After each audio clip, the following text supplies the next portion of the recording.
Morning Juice. Sports, insight, and great storytelling. Starring Bobby Carpenter and Jeff Tito Thitoff. It's time to attack and dominate. And based on recent things you may have heard, Bodie filling in for Mark the Shark. Good morning. It's Get Juiced on a Monday here. Lots going on in the world of sports over the weekend, Bob. How was your weekend, my friend? Oh, it was good. Weekend was nice. It was sunny. It was hot. A little bit of rain there on Saturday afternoon blew through, but other than that, it was pretty good. I had my third son, Kellen. My oldest and youngest went down to my parents, and then McLean was with Courtney in Delaware. So it was a fun weekend, though. And, yeah. Was it a good, sports weekend for the Carpenters? Well, the only sporting event that was going on was McLean's lacrosse. And I thought there was swimming going on for Caleb. Yeah, you know what? He did. That was Saturday morning. Correct me on that. Thitoff. They left after my parents came up to watch that, and then they left from there.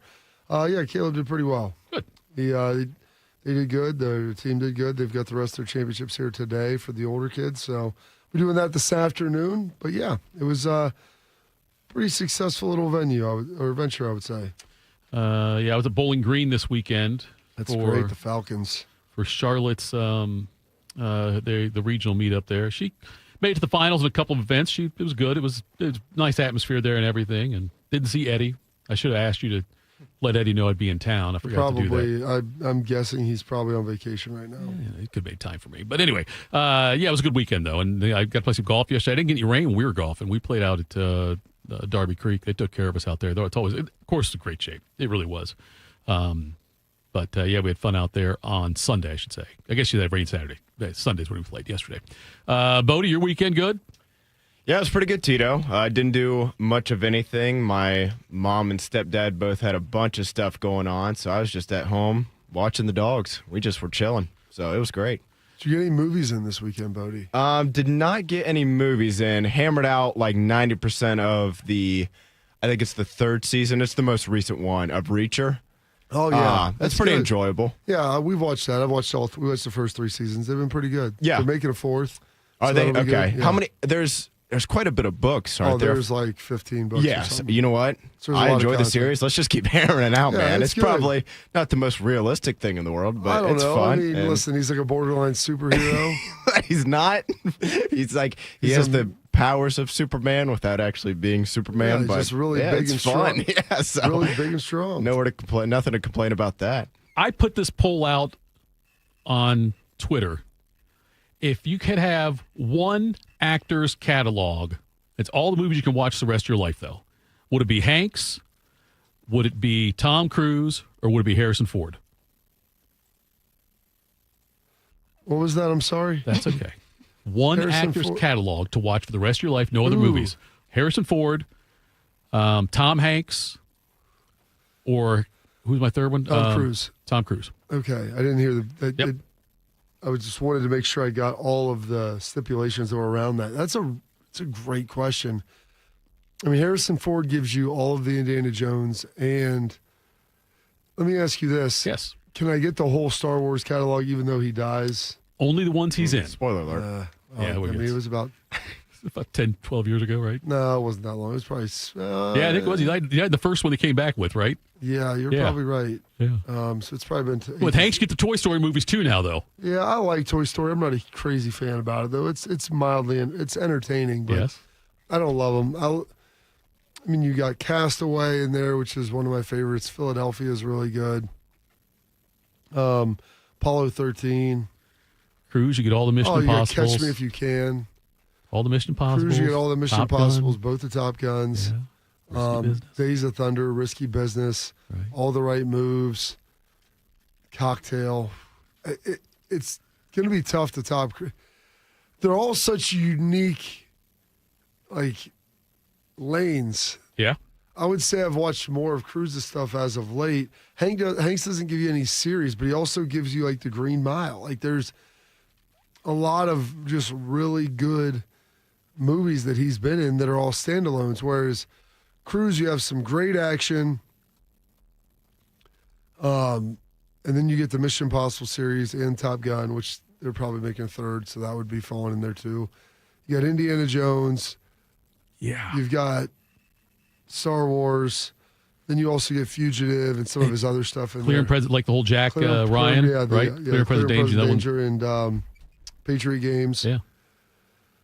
Ooh, gosh, You could think about that, Bob. yeah, that might be a good fan poll. I was going to wonder, but I don't know if it had to be sport. If we could do a No, we do non-sport. whatever we It's want. not sponsored. Let's do and it I then. am the only person who does the fan poll. Yeah. So, I guess that's. Tito, you want me on that poll? You need me on that poll. Shark would never. So I wanna- will do. By the way, Shark- he means P-O-L-L, not P-O-L-E. Just to be clear, he pronounced it the same way, but yeah.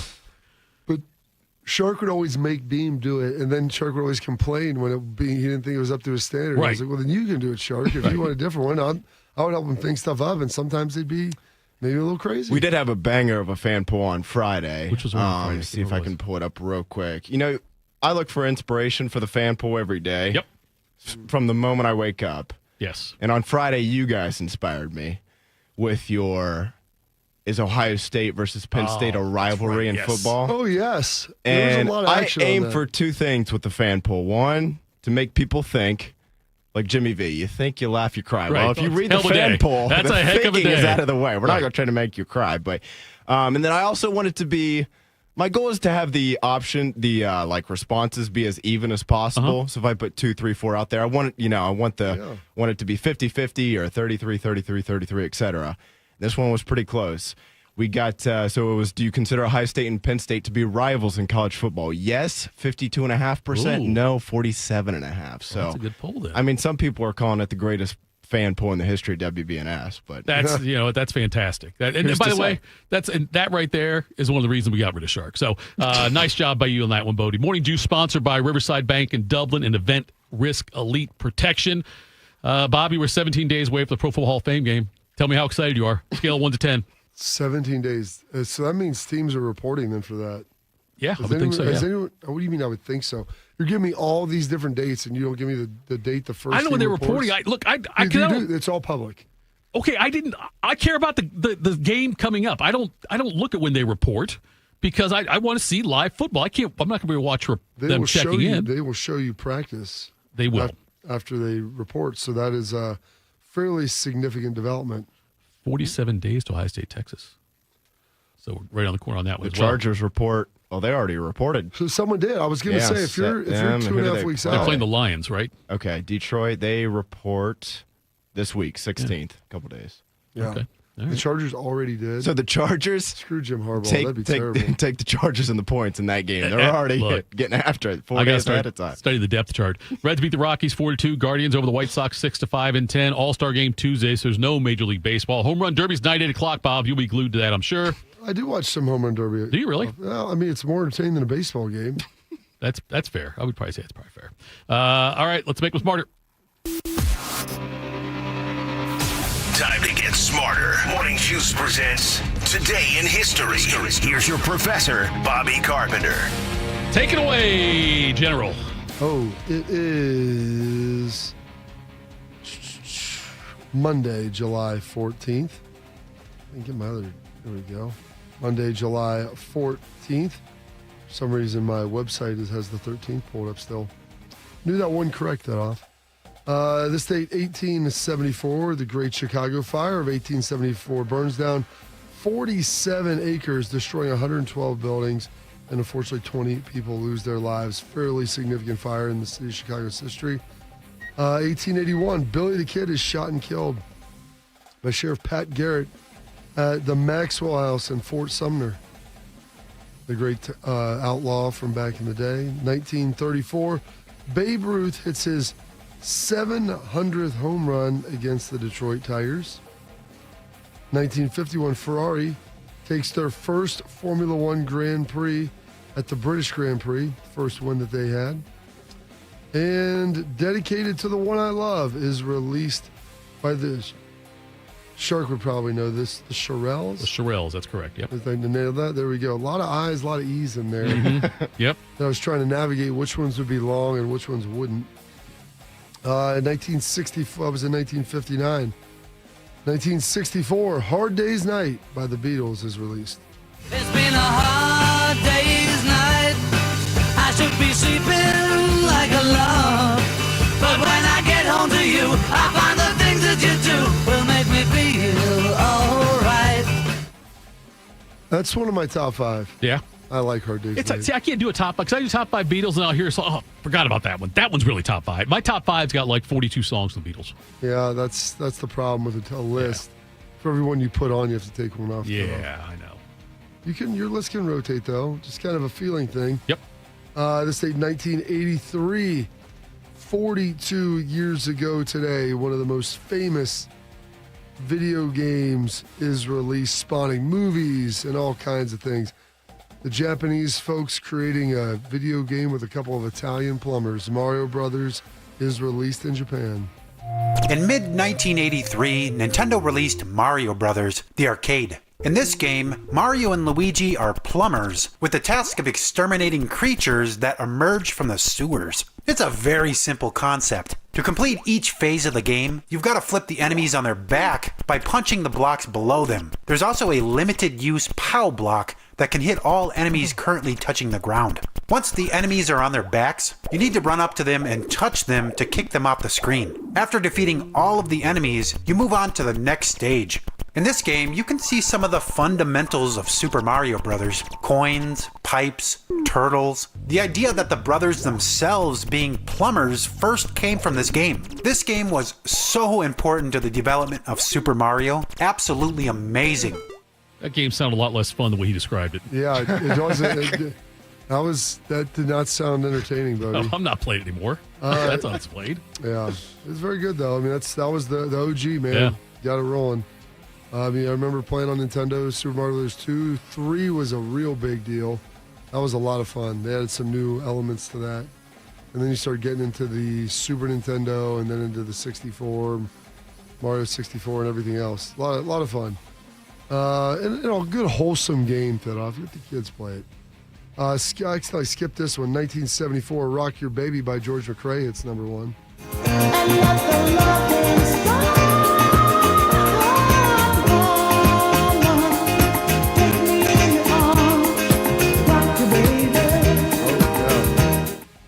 There we go. And then one of the biggest concerts ever, 40 years ago today. They did a really good job talking about this in Bohemian Rhapsody and like the impact of it. Rothman always waxed poetic about it, but Live Aid takes place in the cities of London, Philadelphia, Moscow, and Sydney to raise money for Africa.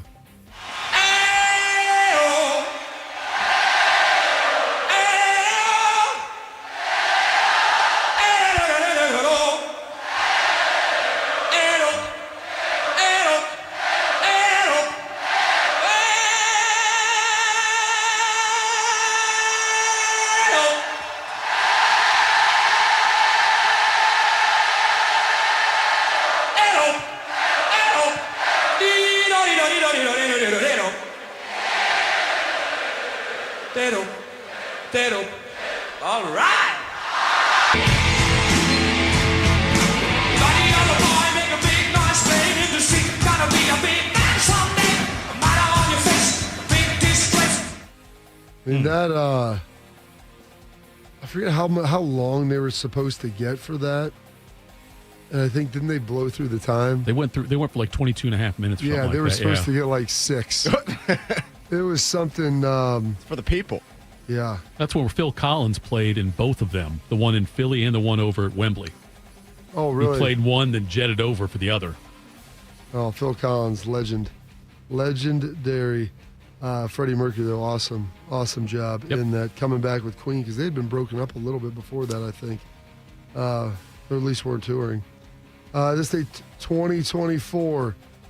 Crazy to think that this was a year ago a day, the assassination attempt on then candidate Donald Trump in Butler, Pennsylvania.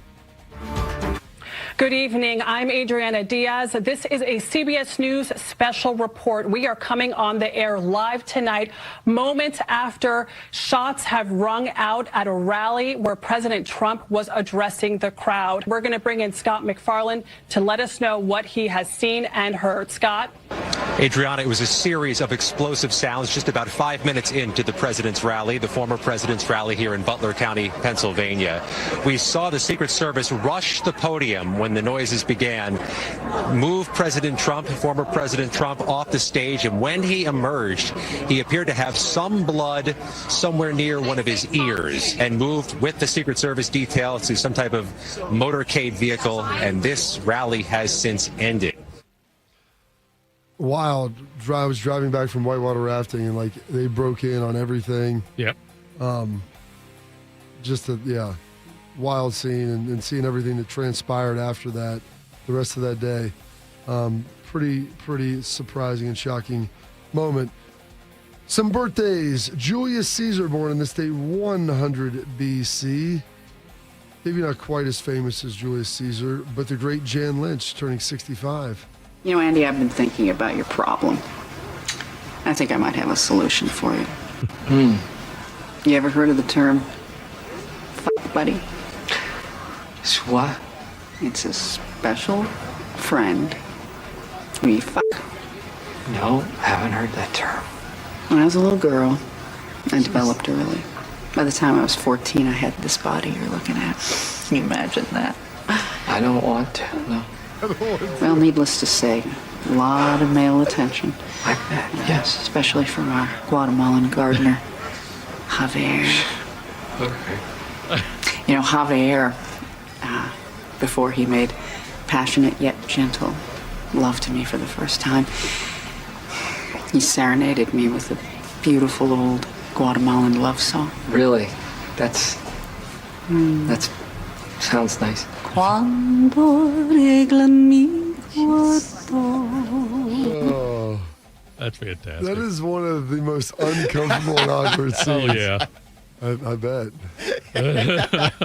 Oh, it's so good. I don't want to imagine it. I don't want to. Could you imagine that? I don't want to.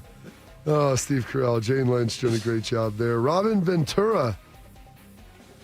He's a man that's immortalized on the wall of my house, turning 58 years With young the punch? today. The fight, With you got punch. that under, yeah. Here's Ventura, RBI single in the first. Watch out. Look at this. Robin took exception to the pitch and went after Nolan Ryan. Now Rodriguez wants to start things back up right here. And there's Lamont. And here we go again. So as we mentioned, Robin Ventura drilled on the first pitch by Nolan Ryan, took exception to it, and decided he was just going to charge the mound.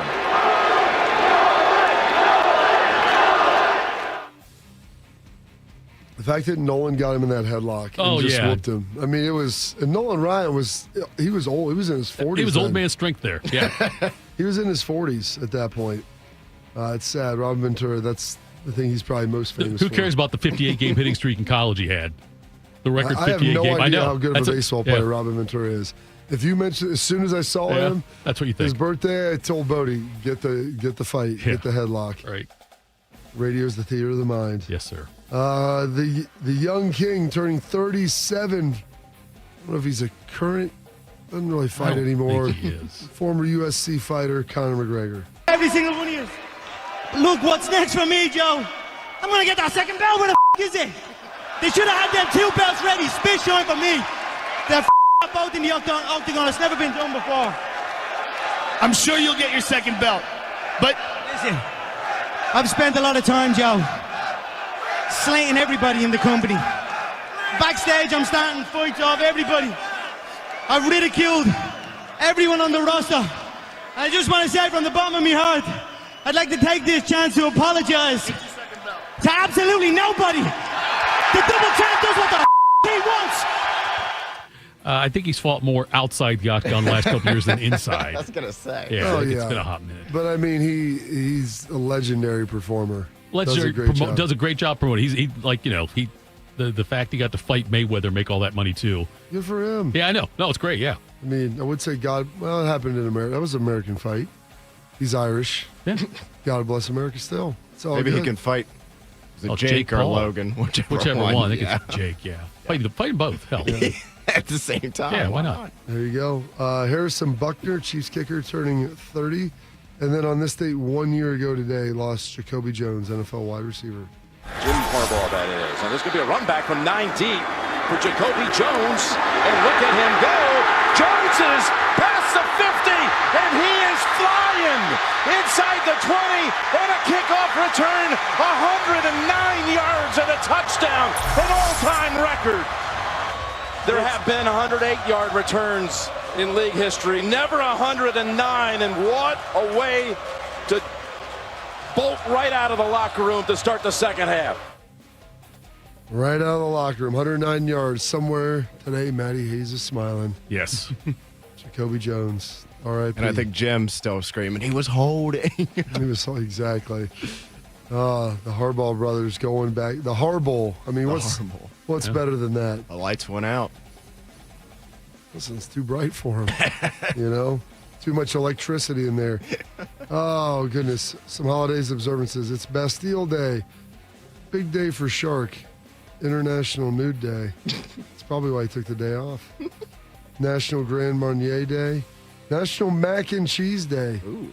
You a fan of mac and cheese, Bodie? Oh, yeah. How many people you know aren't? I don't necessarily love mac and cheese. Oh, I would eat it growing up, but we didn't eat it very often. Yeah, I mean, I don't eat it a ton, but my kid never going to turn it down. So here's the question. Do you like the mac and cheese that's like Kraft out of the box, or do you like to go to a restaurant and get like the elite mac and cheese that usually has like some sort of crust on it, you know, the Gouda or different cheeses and all that? Yeah, I don't order it at a restaurant a ton, although maybe I should because it sounds pretty fantastic. But I do eat the Banza mac and cheese that has like the chickpeas in it. It's supposed to be healthier. I don't know if that's real or I like not, that, yeah. That's key. Good job, Bodie. Throw a little chickpeas Good dose of in there. protein in there. Yeah, why not?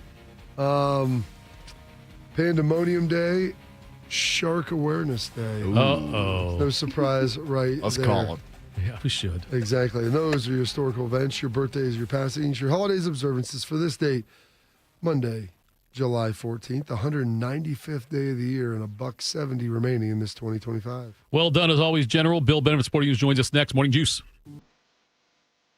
1 in 4 Americans today are living with a disability. I'm one of them. I care deeply about creating a world we can all fully participate in, free from stigma, misperceptions, and barriers.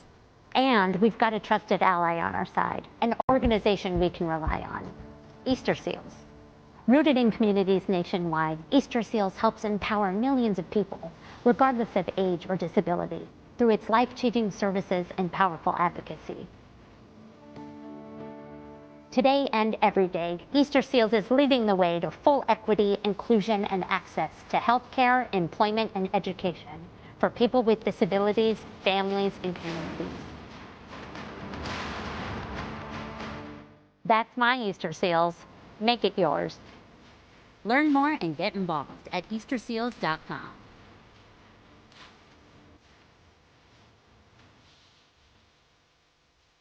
You know a thing or two about the moments in life that matter.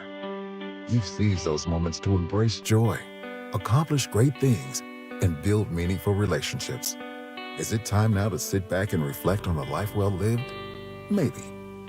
Or maybe there's more to be done. Maybe this is the most important moment you've encountered yet. By volunteering with AmeriCorps Seniors, you can seize the moment, lend a hand, and get back more than you give. We connect you to local volunteer organizations with opportunities that fit your schedule and match your interests.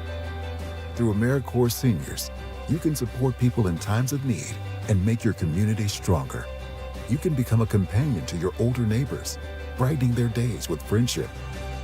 You can even become a mentor for young people, serving as a role model and enriching their lives. Are you ready to seize your moment? Visit AmeriCorps.gov/yourmoment and get started today. Teachers are dynamic leaders, shaping a new generation. They bring a variety of perspectives from diverse backgrounds, innovating how they teach to prepare students for our fast-changing world. Achieving this takes skill and expertise. They're tireless explorers, creatively discovering a universe of solutions, telling stories, experimenting, inspiring, mentoring, connecting cultures, and connecting with each other. Leading by example. Experience the unique joy of helping students thrive. Teaching is a journey that shapes lives. Are you ready to begin? Explore teaching at teach.org, a campaign supported by the U.S. Department of Education, Teach.org, and 1 million teachers of color. Tito has had 2 wives. They've both been named Heather. If you know someone named Heather, please warn her. This is Morning Juice. All right, Morning Juice. Tito, Carpenter, Buddy Wells with you. Thanks so much for tuning in today, getting juiced with us. We're now joined by Bill Bender from the Sporting News, as he does every Monday at this time. Bill, we are inching ever so closely to the start of college football. What does your day look like now? Like, what are you doing to get ready for the season? Or is this just time off for you? Well, it won't be time off with SEC Media Days. I'm not down in Atlanta, but we'll be watching very closely. I think paying attention to Greg Sankey. And then next week, obviously, with ACC and Big Ten Media Day, we'll have plenty to talk about there. And then I wouldn't say off, but it's more everything ready toward week 1. We'll have preseason All-American team, more preseason rankings. It's still kind of that talking season. I think today we're definitely probably going to react to what Greg Sankey says, and I'm wondering if he's going to endorse that 5-11 playoff model. So Big 12 Media Days were last week. Mike Gundy said some stuff about, collectively bargaining with the players. Dion talked about salary caps. Brett Yormark said some things, about not capping the number of teams they can get in. I mean, what was kind of your biggest takeaway that you heard? Because I feel like these coaches now, Bill, are much more emboldened when talking about the NIL front and how they think it should look, maybe more so than we'd seen in the last couple of years. Well, I think that's a great word, emboldened, because you see Mike Gundy saying the things he was saying, that, basically they're not going to negotiate during the season, and Dion talking about a salary cap. And I think part of that coming out of the Big 12 is they do have the parity conference. The one that had 4-7 and 2 teams in first place last year, the one that had just one playoff team, probably has the chance of the 4 Power 4 conferences to win a national championship. But at the same time, if you think about it that way, it's like, well, that's kind of what the NFL is. A lot of parity, a salary cap, and exciting finishes. The Big 12 had that, but, college football still kind of runs on the superpowers, the ones that get there every year. And I don't know that that's going to change in our current system. I read something about that Ohio University had potential discussions, it looks like, with the Sun Belt Conference. Have you heard anything about that? And do you think there's a chance they would leave the MAC? Yeah, that's another one I'm going to hopefully write about this week, because I really hope it doesn't happen. As you know, I'm an Ohio alum, and I can't get excited about Ohio versus Louisiana Monroe. The travel for a school like Ohio to do all that. Now, one potential thought here is this the beginning of this is the trickle-down effect of realignment with the Group of 5 conferences. I know Louisiana Tech might be headed to the Sun Belt. There's going to be some shuffling there. And, I was talking to Ken Carman, the Cleveland host, last weekend, and he was wondering whether this is the beginning of some of these schools that can't really play FBS football going back to the FCS. But if Ohio were to go into the Sun Belt, I don't know how excited I would be with that, because I want to see Ohio play Kent, Miami, Toledo, BG, the Ohio schools every year. I mean, would that say? I guess I'm trying to figure out why that would be the case. I mean, the MAC has been the most stable league, I think, Bill. Outside of the SEC and Big Ten, you could argue even more stable. They've had some fringe movement, but none of their core characters have moved.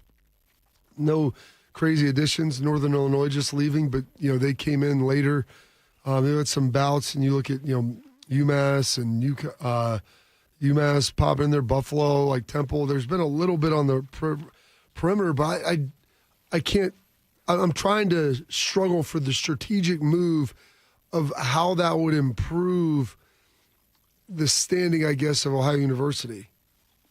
Right, and the Sun Belt in terms of prestige and money and those kind of things is not that different than the MAC. I think you're hearing the reported reasons being kind of the MACtion games, low attendance during the week. It is harder to get to a game during the week. For me, it would actually be easier to go down on a Tuesday night than it would on a Saturday. But in that angle, but this is how pays the bills. They found a niche. They get some broadcasting revenue out of that, and it helps this conference keep going. Another conference, though, like we were just talking about with the Big 12, there is parity in the MAC. That's why I love watching the games. The difference between, the top team in the conference, which was Ohio last year, by the way, and the bottom is not that there's not a huge gap. I mean, you got to go out and play every game. Bill Bennett from Sporting News joins us. Do you think that the MACtion, that midweek stuff, do you think that's been, would you label that as a success? Because on one hand, yes, there's the football every night aspect to it. On the other, like if you're an alum and you're working, it's hard to go down on a Tuesday night at 7, depending on where you live in Ohio. For us, for example, in Pickerington, it'd be a late night getting back. So taking the kids and those kind of things is tough. For the students, it's probably easier to go on a Saturday. But in terms of the niche it's created, and I know in November we can look forward to having the college football playoff rankings, and then you're, somewhere you have a MAC game. I remember last year there was a couple games there's been over the years just an absurd amount of snow on the field in some of these games. It's been a lot of fun to watch, but I understand that's how you get on TV in November. But I'd like for more Saturday games in the MAC at the same time. That's such a bad answer, but it's the problem we're having. Thing is, Bill, I think you're planning this all wrong. You don't worry about getting back late. You just stay the night down in Athens, and that is really the birthday cake. That's the dessert at the end of the game for you. So that helps solve all the problems there at one time. It's interesting you had brought up that you're talking with Carmen about maybe some contraction. For a long time, we've seen a lot of those Sun Belt schools. I think Kennesaw just came up. There's a handful of schools that are going to be, I think, getting to FBS Division I, status to now 140. I remember that 15 years ago, that was around the low 120s. Do you see this moving the other way? It still seems like there's teams trying to come up and schools that are trying to get that, but based upon a lot of the narratives that are out there, it seems like there might be schools that will be turning back to potentially go to the FCS level. Yeah, I mean, Delaware and Missouri State are moving up. So once we do this post-house settlement college football for 3 to 5 years, I think we're going to find out who can and can't. Because, between that and having schools, like some of the MAC schools where they have players up to Power 4, I'm going to be interested to see which schools can handle that threshold of money that you need to be successful in this new world and operate the football program and see whether it truly is worth it. But as it stands, we just keep adding schools. We've added, like you said, Kennesaw State and Sam Houston. And Sam Houston's one of those schools that I think's built to, maybe handle it a little bit. But there's a reason why. I don't know if it helps certain schools. Like for Youngstown State, who's been in the FCS, would it benefit them to come up to the FBS? Probably not, because of the schools that they have to compete with in Ohio. That's not saying Youngstown State isn't good, but you can get away with playing a FBS school or two, but I think they're comfortable with where they're at. Good chatter on this one, Bill. Do you think 5 years from now we'll have a super conference in football? Or do you think it's still going to be a lot of this, what's going on now? A little bit of shuffling of the deck a little bit? Well, we've been talking about it for years. I think down the line that's going to happen at some point. I don't know 5 years, though. You look at 2035, 36, I think that's where we might have the next moving around a little bit because of the ACC grant of rights, because we'll have 10 years of this new playoff format. It's always a possibility, but it's kind of the same thing I was saying. We're going to find out with this House settlement which Big Ten schools can handle, that $31 million, and then whatever the number they want to put on top of it, NIL. and then whether or not they can compete. So I think that's what these next 10 years are. And, if there's I've always thought a Super League down the line was going to happen. It's going to take a lot of time to get there. Kenny Dillingham said recruiting is dead. It's the age of retention now. Do you think that's factually accurate in college football? Well, and how do you do that? The places like Ohio State and Alabama and Georgia do that. They retain by, development. You can tell the difference between an Ohio State player from freshman to sophomore year. How many times have we said that? And I think, yes, you've got to work really hard to re-recruit your roster in some ways and make sure that the guys have the proper value and not lose guys to the transfer portal. And I think being a coach with the roster management aspect of football is probably, 100 times harder than when you played, maybe 1,000. And that because of NIL and everything you have to do. So they have a point there. And, this week with SEC media kickoff, we've got all the SEC coaches turned into Mike. And like I said, Kirby Smart and, Lane Kiffin and those coaches, Josh Heupel, I'm sure they'll have plenty to say that might reverberate a little bit louder than it did with Big 12 last week. Bill, you're the man. Thanks so much for the time, buddy. We'll talk again next week. Hey, no problem. Thanks for having me on, guys. Take care. Bet. That was Bill Bennett of Sporting News. By the way, Bobby, I love to recognize the chatters. TE13 is listening to us from the maternity pavilion with his wife and newborn. So, baby girl for TE13. I was hoping he was sitting there just waiting still. I know. Yeah, and we could offer some encouragement on that, like, push it out, way out, something like that. Also, found out from the chatters that there are 53 Harrison Ford movies, 60 Tom Hanks movies, and 60, and Tom Cruise 46 movies. That's what it is. 46 for Cruise, 60 for Hanks, 53 for Ford. It's on the fan poll, so go vote. Here's the thing. There we go. Looking at that, I feel like Tom Cruise has never really been in a movie where he hasn't been a star. And not that Hanks and Ford, but there's times I think they've done some cameos and popped in some other stuff. The only one where you could say he's not like the primary guy, which his character probably steals the show anyway, is Tropic Thunder. Like he's a kind of more of a cameo-esque appearance, but his character is so iconic in there that he kind of steals it. Magnolia is another one. Not that I love the movie, but his character, Frank T.J. Mackey, is amazing. Tom Cruise had a great line to Glenn Powell when he was going in to try to you've seen the new Top Gun. Oh, yeah. Right? So he's Hangman. He was auditioning for the role of Rooster. And they didn't get it. They give it to, what's his name? Miles Teller. Yeah, Miles Teller. Yeah.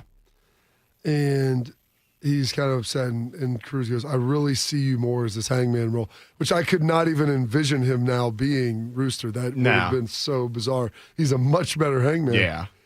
And he goes, when I look at roles, he goes, I look at the movie. Is it going to be a great movie?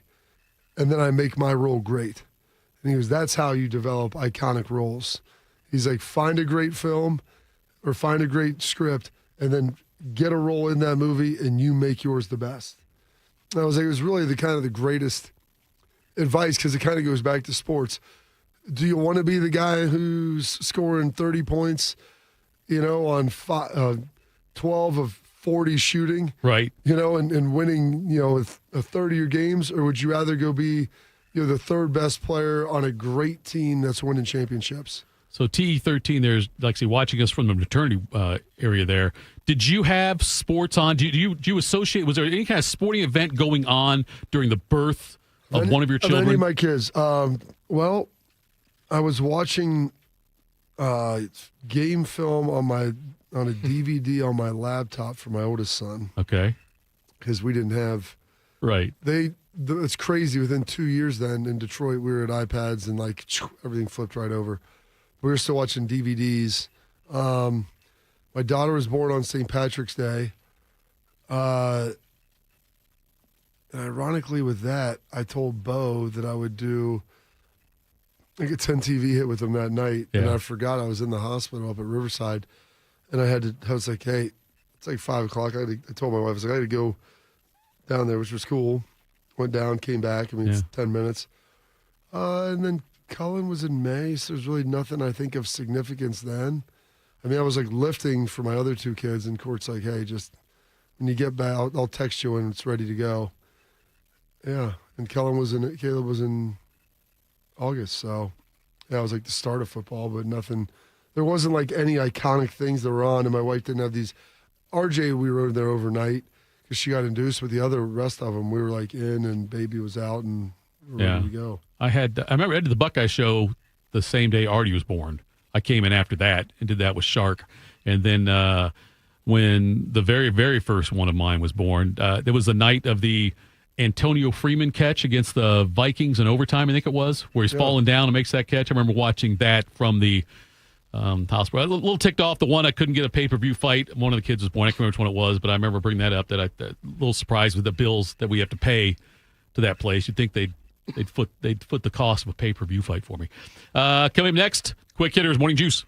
When it comes to protecting your assets, you need a security partner. Event Risk Security Services is a U.S.-based veteran-owned company providing protection services, consulting to Fortune 500 companies, movie studios, celebrities, and high-net-worth individuals. If you're tired of fluff margins with low compensation for poor quality services and an endless revolving door of vendor staffing, then give them a try. They're virtually the same cost, and they can address what keeps you up at night. Event Risk. Check them out at eventriskinc.com to learn more.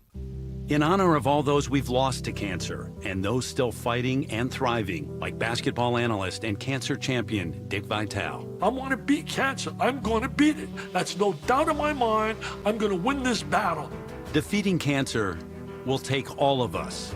Join our team to help fund game-changing research that saves lives. At the V Foundation, V is for victory over cancer.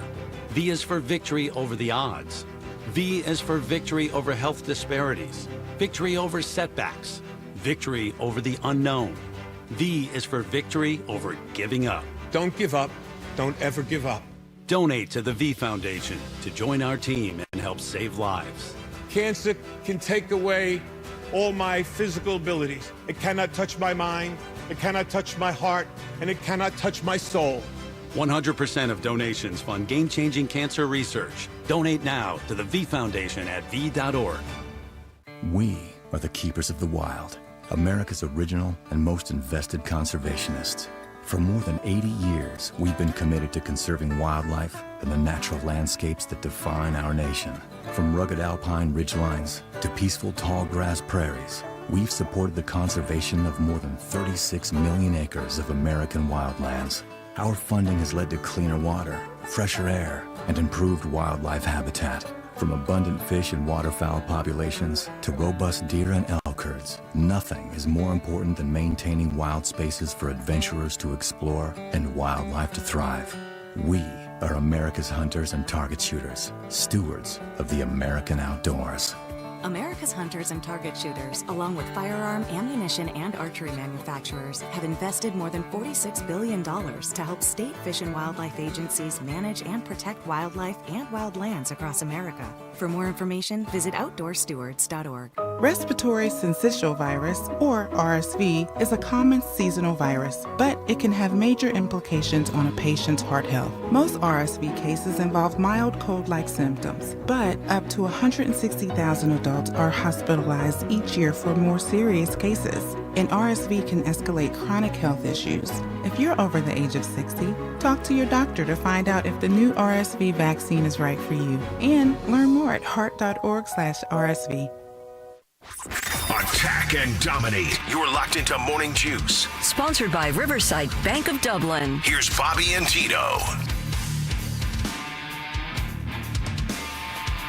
Do you need a bank that truly values local businesses in this town and opportunity to work alongside them as partners?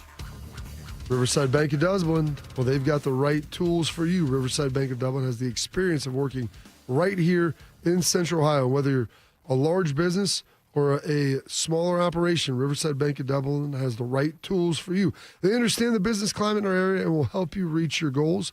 Whether you need an SBA loan to get your business off the ground, a line of credit to keep your business running smoothly, or equipment financing to get you up to scale, Riverside Bank will tailor a solution to fit your needs.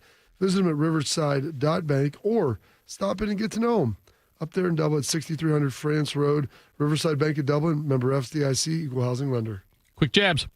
Morning Juice presents Quick Hitters. Sponsored by Dr. Mark Levy. If you're snoring and not sleeping, call Dr. Mark Levy today at 1-800-MORE-SLEEP. Toadster, good morning, my friend. Good morning, guys. Happy Monday. We'll start with baseball here. After 19-plus years with the organization, Washington Nationals general manager and president of baseball operations Mike Rizzo was fired a week ago as the Nats sit at 38-58 on the season. That is the second worst record in the National League. But Rizzo, he's apparently a big believer in taking the high road, as tonight, Monday night here, fans in the D.C. area can head to Penn Sports Tavern or Walder Sports Bar, and their first round of beer has already been paid for by the former general manager. After he was promoted to GM during the 2009 season, Rizzo was the architect of a team that had a lot of success throughout the 2010s. Culminating in the 2019 World Series championship.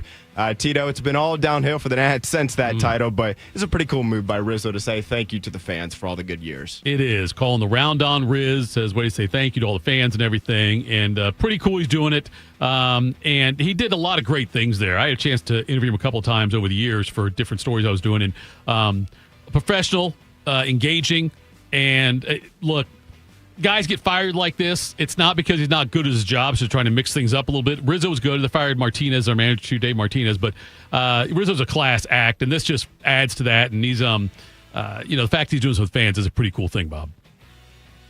I think this is one of the great things you're going to hear. And you know what? You're there for 15 years. You had a lot of success.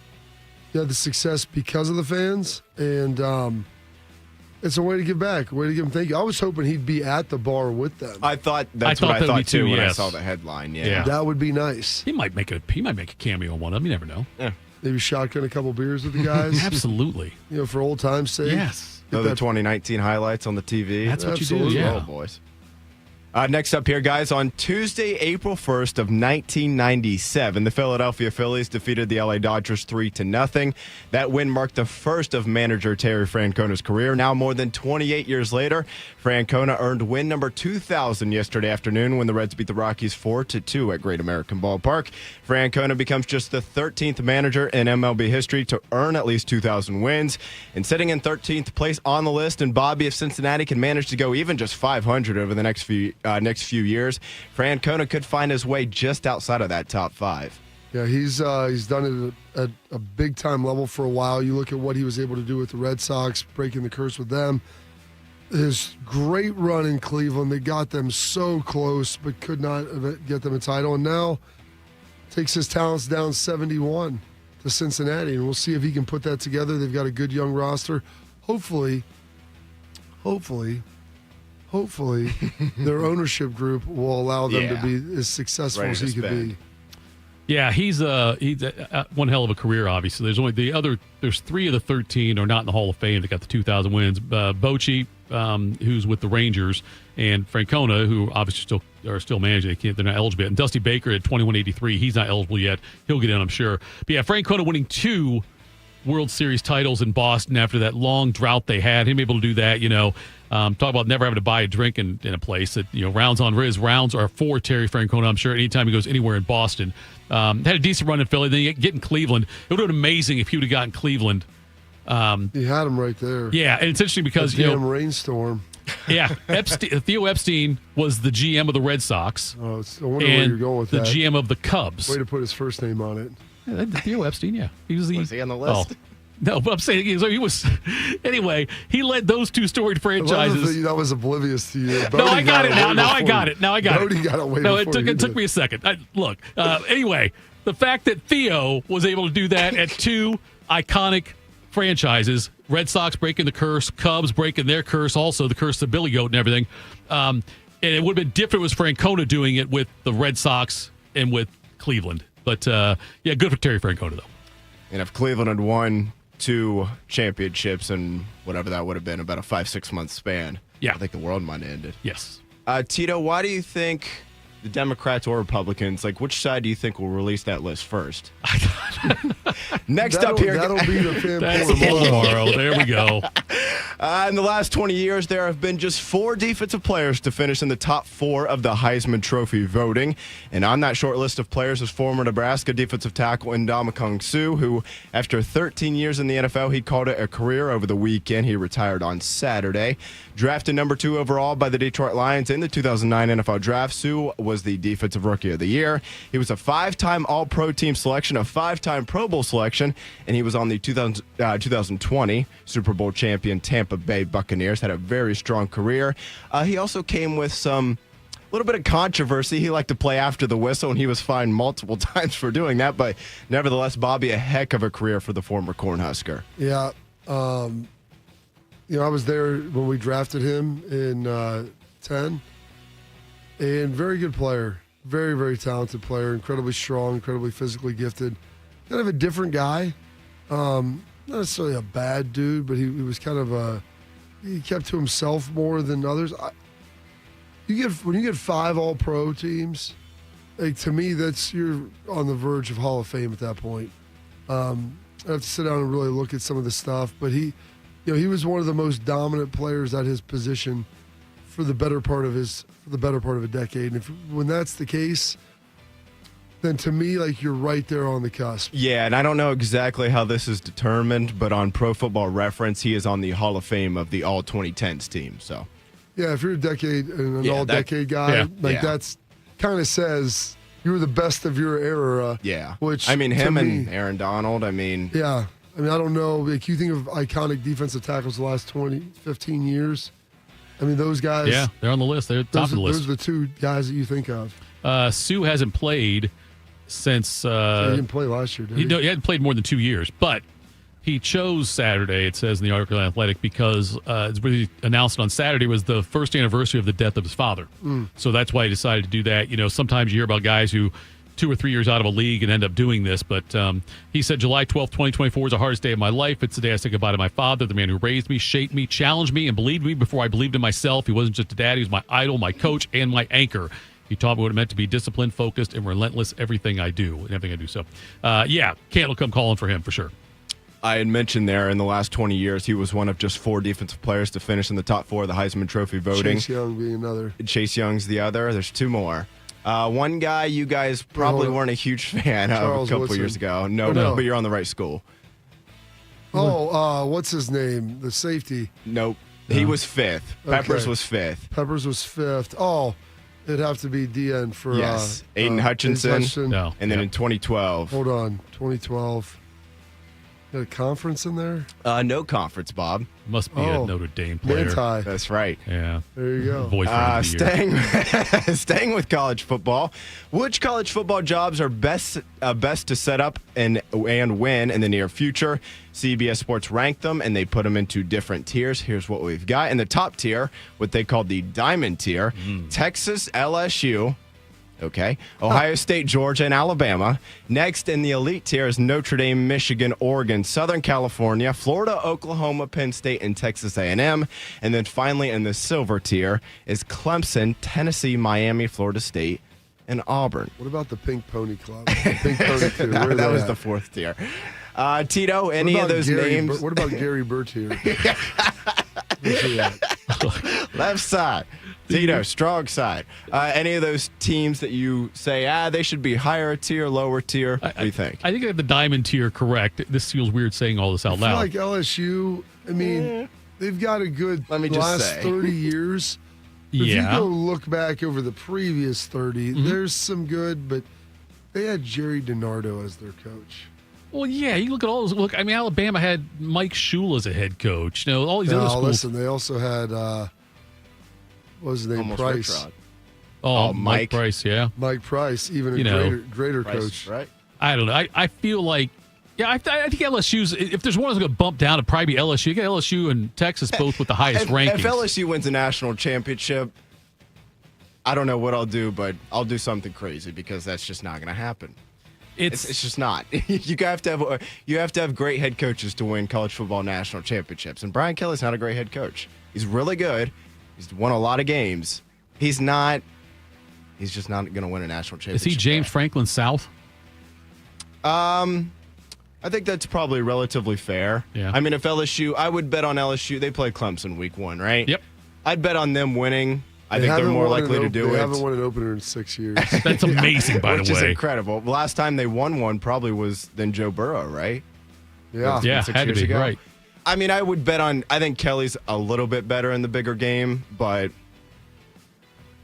that's a low bar to clear when you're talking about him versus James Franklin. I mean, well, it is. I just think, like, Brian Kelly, to me, had this idea that he was going to go down to LSU, and it's just going to be easier to win. More access to talent, easier to get him in a school, blah, blah, blah. Those things are supposed to all be true. Which is, and I think it is true to an extent, but you also are playing in, I still, in my opinion, what I consider to be the toughest conference.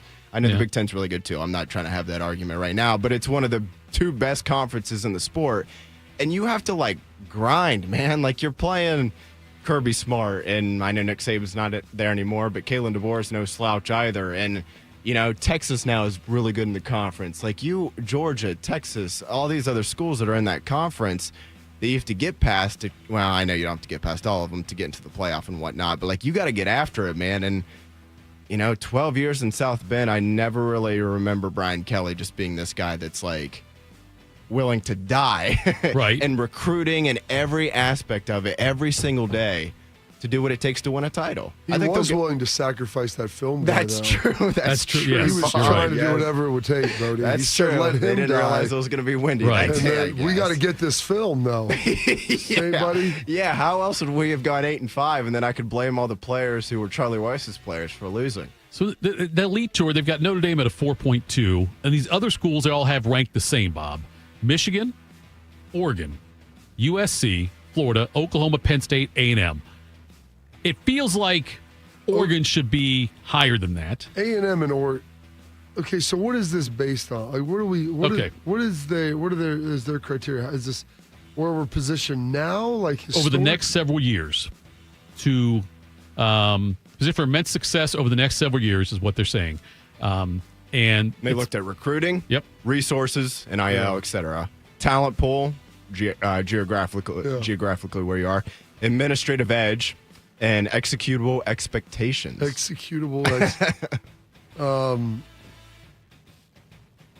A&M to me is just kind of like, I'm so at a point where it's like, win some big games in the postseason for me. It's basically been like Manziel's year. Yes. And maybe 1 or 2 more, and it's been a lot of disappointment. You want to talk about executable expectations? Yeah, I'm in favor of it. Yes, right. They've come short of that and then some. Like, and I think Mike Elko is a hell of a coach. And you can get into like the talent pool, recruiting, and resources. They got money and they got a lot of access to talent. But I don't know how. There's a reason why historically they haven't won a lot of national championships. And not only that, I would say been pretty disappointing. I mean, they tried to get Bo Schembechler. Yeah, they've done a lot of things down there that you would think would put them in position to be successful, and they just have never been able to kind of get past that, over that hump. Jimbo Fisher won at the highest stage that you can at Florida State, and then went there and crashed out. Now, was Jimbo kind of mailing it in because he was getting paid a ton of money? Sure. I wouldn't completely rule that out, but at some point A&M's got to look itself in the mirror and be like, maybe we're not one of those other programs. Bobby, is it easier or harder to win a national championship now? It's easier to have the opportunity to do it. It's probably harder to execute it. Okay. Whereas before, you lost the game in the season, you were eliminated basically without help. Now, you're always going to get a swing, but it's the gauntlet that you got to get through at the end. So there's a lot more hope. Like I said, Ohio State, I think, will probably be in the Final Four 4 out of 5 years. Yeah. But then getting through that is tougher. Whereas before, you'd say, gosh, if you get in there 3 or 4, 2 or 3 out of 5, because you just don't know what can happen. You drop a bad game, something happened, and there was a subjectivity to getting to that Final Four where they had to vote you in. We're now top 12, and especially the top 16, you're getting in. Right. It's how did you position yourself, and can you win a game or two to then give yourself a chance to go win it all? What do you think, Bo? I think it's honestly even. It's even because before you had to basically, like Carp said, you had to go 12-0 or at least 11-1 to find your way into the 14 playoff or Right. even into the BCS national championship game. But you only had to win one game. And as Herb Brooks said, if we played them 10 times, anybody can win 9, but it all comes down to tonight. Whereas now, though, like, Ohio State last year, think about what they had to do to win the title. You had to beat Tennessee, Oregon, Texas, and then Notre Dame. That was 4 of, top 8 teams at least, maybe even top 5 or whatever it was. So it's, from an Ohio State standpoint in particular, it's easy because you're definitely going to get in it more often than not, way more often than not. Sure. But you have to beat more teams. You can't. I know the Big Ten's better now, but for a lot of the years over the last couple decades, you were going to win 7 out of 8 Big Ten games rolling out of bed. Sure. So I think it's even. I'm not going to keep you your job for you. I gave you a poll question. That's another poll question for tomorrow. Is it easier or harder to win a national championship now, Bodie? Put that away, and you can use that. When you can't think of one, because that's called an evergreen topic, I think. Coming up next, Connor Stalions said he did what he's accused of, kind of. We'll talk about that next. Morning Juice. Hey, it's Bobby Carpenter. I know what it's like to be stuck in that cycle of pain where you're trying to get better. You keep going to the doctor, steroid shots, surgeries. Do not go down that road anymore. Go see my friends at QC Kinetics. They will help treat you without going under the knife and without the meds. QC Kinetics are the leaders in regenerative medicine to help your body heal itself. And I should know, I've been a client there, and they helped me with my knee get back to the running in the summer and going whitewater rafting and all of the things that you enjoy. And this is the critical part about my friends with QC. 92% of patients report satisfaction with their results. That's peace of mind. It's not just a number. They're trying to help you. They're the second opinion that you're looking for to keep you from getting under the knife. To find out if you're a good candidate, go check them out at qckinetics.com/Columbus. The consultation is free, or call 380-284544. That's 380-284544. They have offices all over Central Ohio. So go check them out. Hey, Max, you look absolutely dashing in that purple tie.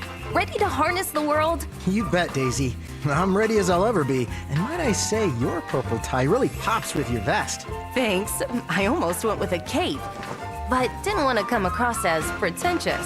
Nonsense. Anyone in our line of work should rock a cape. You might be onto something, Max. Phew, so here we go. First day on the job. We've got this, right? Right. Don't forget, we both graduated from Dogs Inc. with honors. Which means I can guide my human around a busy city with ease. And I can give my human a restful night. I hope my human is kind and loving. And I hope mine likes wet kisses and zoomies. Ready to make a difference? Born ready. Let's go. Discover how extraordinary dogs like Daisy and Max change lives at no cost to the recipients. Visit dogsinc.org. And we're live here outside the Perez family home, just waiting for and there they go. Almost on time this morning. Mom is coming out the front door strong with a double-arm kid carry. Looks like Dad has the bags. Daughter is bringing up the rear. Oh, but the diaper bag wasn't closed. Diapers and toys are everywhere. Ooh, but Mom has just nailed the perfect car seat buckle for the toddler.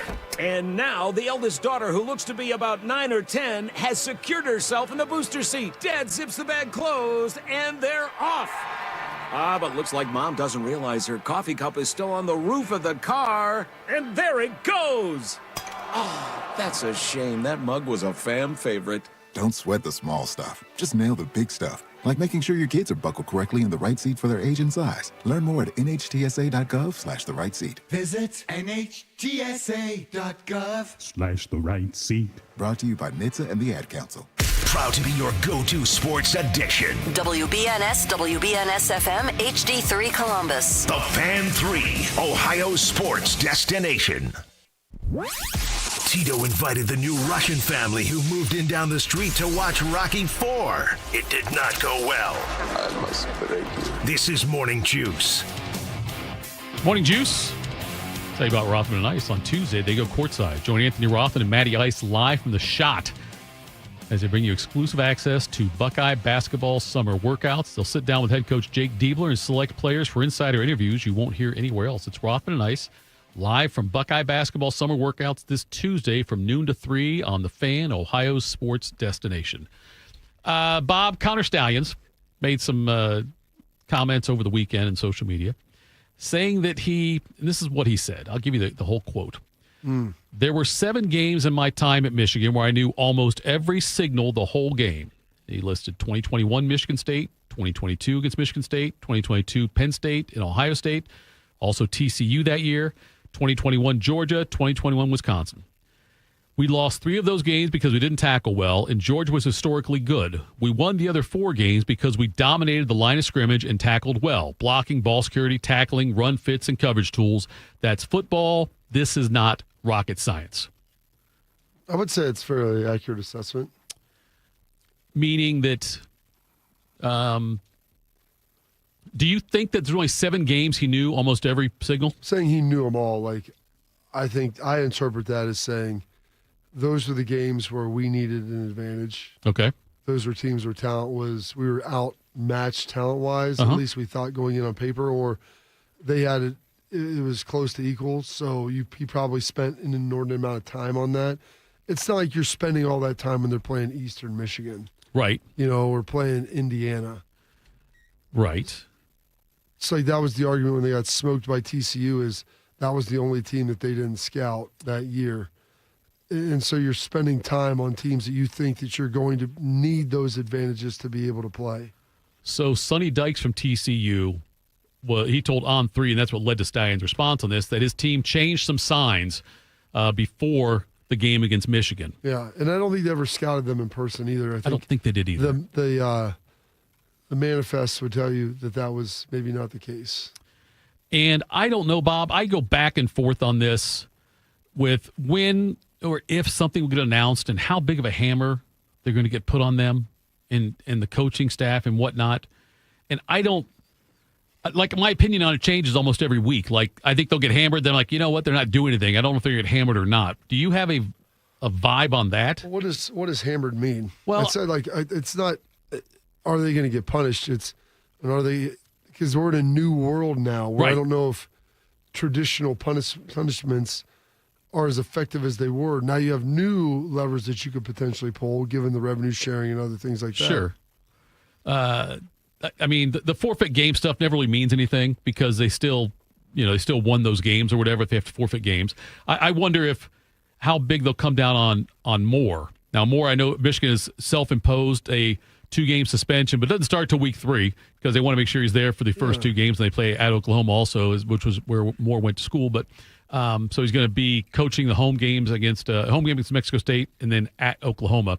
Then he would do his 2-game suspension.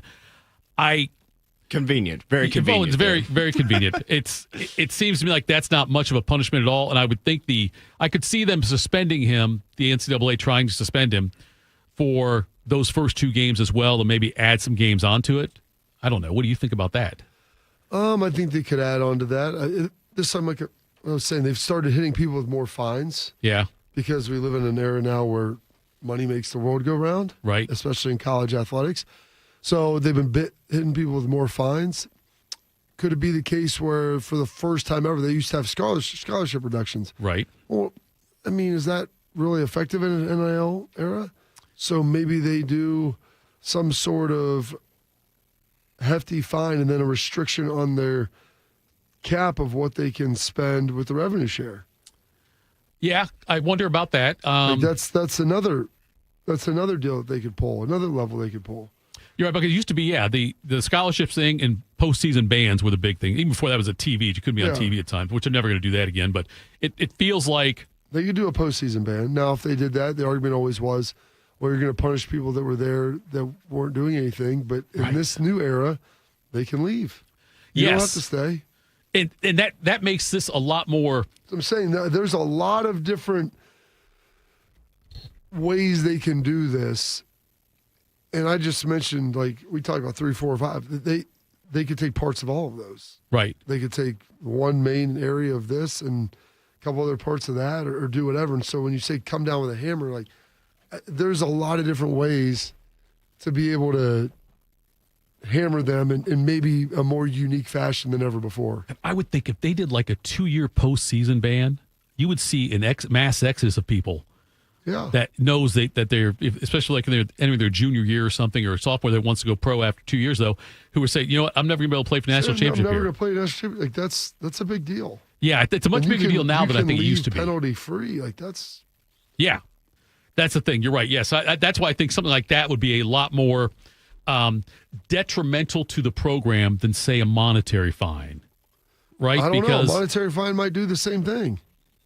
As far as, well, you won't have necessarily, if there's not if it's a monetary fine and not a postseason ban, I think you're going to lose fewer players. If you have a monetary fine right, that's coupled with a reduction in your ability to spend right, underneath the House settlement with your $20.5 million, and that's cut in half, right, and you can only spend 10, there's going to be a lot of guys that are leaving because there's a lot of guys that then won't be getting paid like what they were promised. Yeah, how would that work in the contracts of everything they signed? Believe me, I don't know. That's interesting, Bob, because if you signed, if you say I can't pay out as much, and I've got a contract signed. I get it, and the thing is, there's not going to be a lot of other dollars other places at this point because everybody's already allocated for. But I don't know. Like, I'm not sure how that'll work. I mean, this could be a crippling thing for the Michigan football program if there's certain punishments that are reached for them. You know, certain things that happen to them in this. I would like to see it be more strategic. Like, I think you want to do a one-year postseason ban. All right. You want to add lob some games on to Sharon Moore? Sure. You want to potentially hit them with a big fine. Hey, you're getting a $10 million fine. By the way, that $10 million is also going to be a reduction in your ability to spend. Maybe not this season, but next season. Right. Because this season's already all accounted for. And, like, figure out some strategic ways to do stuff like that in a kind of a blended method because you've got more levers, so you don't just have to pull one. You can pull a number of other ones a couple times. So we got the SEC Media Days this week, and we heard Bill Bender talking about how he can't wait to hear what they talk about with the 5+11 deal. It's interesting. The Big 12 is very good. Yeah, the Big 12 is good. Yes, a lot of those coaches. Mike Gundy came out. Dion came out. Yormark, whether they're talking about NIL, portal, salary caps, Yormark lobbying, like, why would we want to cap our team at the 2 teams that are getting in and then fighting for a couple more at large? Let's do 5 and 11, and I think we can get 3 teams in. I liked Petit's argument, though, about it, where he said that if you'll schedule more big non-conference games, if you have a guaranteed getting in, if you finish in, top 4 in your conference, there might be truth to that. Well, and he also said, Bob, what I found interesting was that when Petit was talking about it, he said that it takes some of the human element out of it as far as, like, the voting. If you know the Big Ten's getting 4, it's not like you're sitting there wondering when they announce the final field, is a team like Ohio State on the cusp or not? Can I ask about the human voting, though? Sure. I mean, we've been doing this a decade now. Have you guys ever walked away from it? And I know we've only had 1 year, the 12 team, but even when it was the 4 team, which was more subjectivity, did you guys ever walk away from it being like, man, they screwed that up? Like, I don't ever remember a time. Like, people want to complain about the committee every year. Right. And it's like, well, we can't have humans involved in it. It's like, well, where are the times that it was like, well, this team who finished 5th or 6th should have definitely been in over number 3 or 4. Like, I feel like they've pretty much gotten it right every year. Even this past year, it was like, well, Bama or, South Carolina or whoever should have gotten in over Indiana or SMU. And it's like, maybe, but you lost 3 games. Indiana, they hung in with Notre Dame. I don't know, they were semi-competitive. Sure. SMU got absolutely ran off the field against Penn State, but that's going to happen sometimes. Yeah. And I don't know. I feel like there's just a lot of complaining about the human. I also think just having humans involved in it, like, do I really trust that the committee's breaking down the film and they're the smartest people in the world to be doing this? I don't know about that, but I also do think there should be some sort of human element that it's like, well, like, not every 27-17 game is the same. Oh, I tell people that all the time. Yeah, the feel, you have to watch the games to have a feel for them. But yeah, ultimately, I honestly cannot remember a time walking away thinking that they, like, completely blew it. Like, how could they? How dare they left out the 5th team for the 4th ranked team? Like, yeah, I can't. The 1 year that who was it that got Ohio State got in over after the team won their conference championship? They dropped down a spot. Was it a Big 12 team? Am I thinking of something else? That was Penn State in 2016. Was that what it was? I can't. That one. Also, year 1. Yeah, we got in over TCU. Oh, with Baylor. TCU, that's what it was. Yeah, TCU and Baylor, that one. So, but even then, like, they didn't get that one wrong. No, I don't think they got it wrong. I think you're right, Bodie, that there's not a lot of complaints. I don't think about the the 4 team. The 2 team, there were more room to complain and stuff. Yes, for sure. But it's going to be because you can make, as a human, you can make an argument every year almost on why this team should be in over this team. Oh, yeah. And you can break it down statistically. Like you said, every 27, 17 games, not the same, whatever. But you can, and I didn't mean whatever that way. I mean, like, you can look at those things like that, or you can say, when Florida State didn't get in, even though they were undefeated because of the injury to the quarterback they had there. So there's different ways you can make the argument, I think, from a couple of teams every year. And so, yes, I think there has to be some kind of human element in it. I don't think they ever really botched in the 4 team, but there's always, even with the NCAA, the men's basketball That's tournament. exactly what I was going to say. They We complain. put 68 teams Right. in, and you will seriously see on the broadcast selection on CBS every selection Sunday every Snubs. year. It's like, well, this team should have got it. It's like, well, they went 19-15. Sorry. Right, yeah. And to me, that's how it was last year.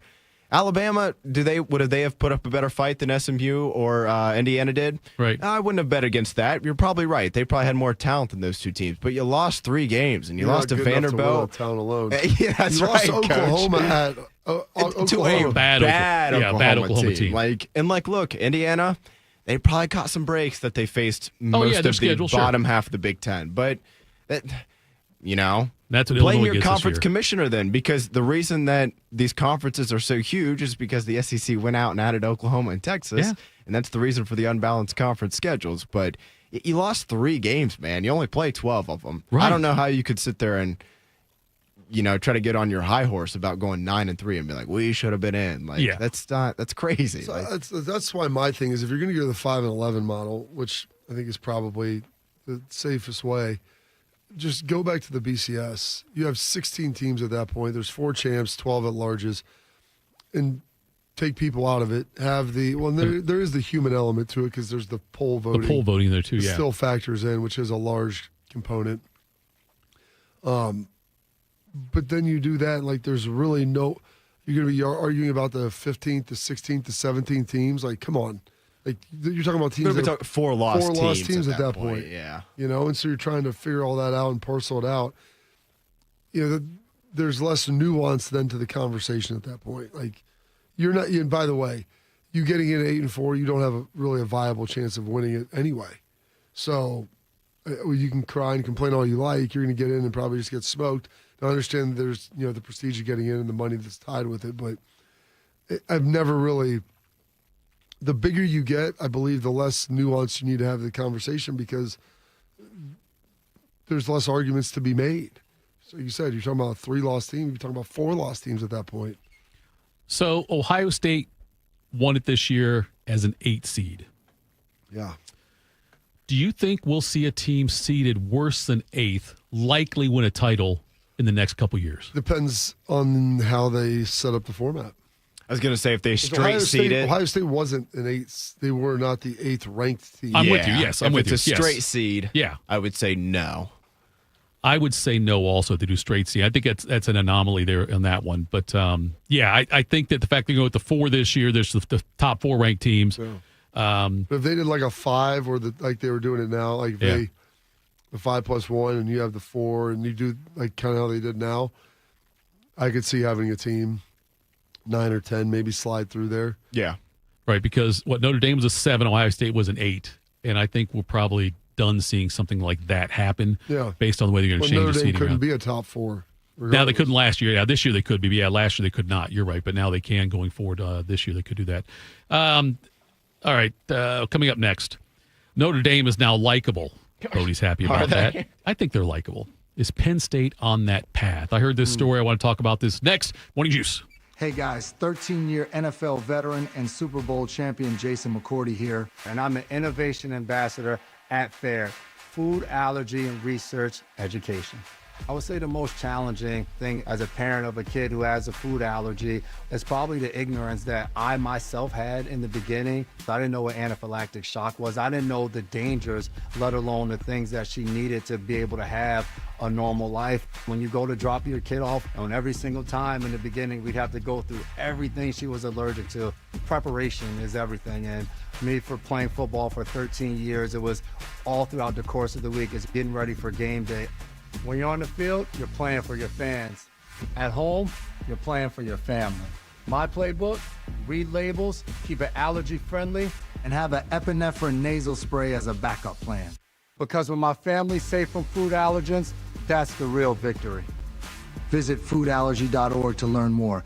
Around the world, Children International and friends like you are giving children in poverty a chance to grow and thrive, to be healthy, to succeed in school, and achieve great things. How do we do it? In the best way possible, by helping ensure access to healthcare, nutrition, and educational opportunities. And most importantly, by empowering youths and their families to get out of poverty and into employment through life skills, computer, and job training. The very tools they need to break the cycle of poverty and build futures full of promise. Because every child deserves a chance to realize their full and best potential. Learn more about how Children International is empowering children and families by going to children.org today. That's children.org. Some journeys start small, with small pause and big purpose.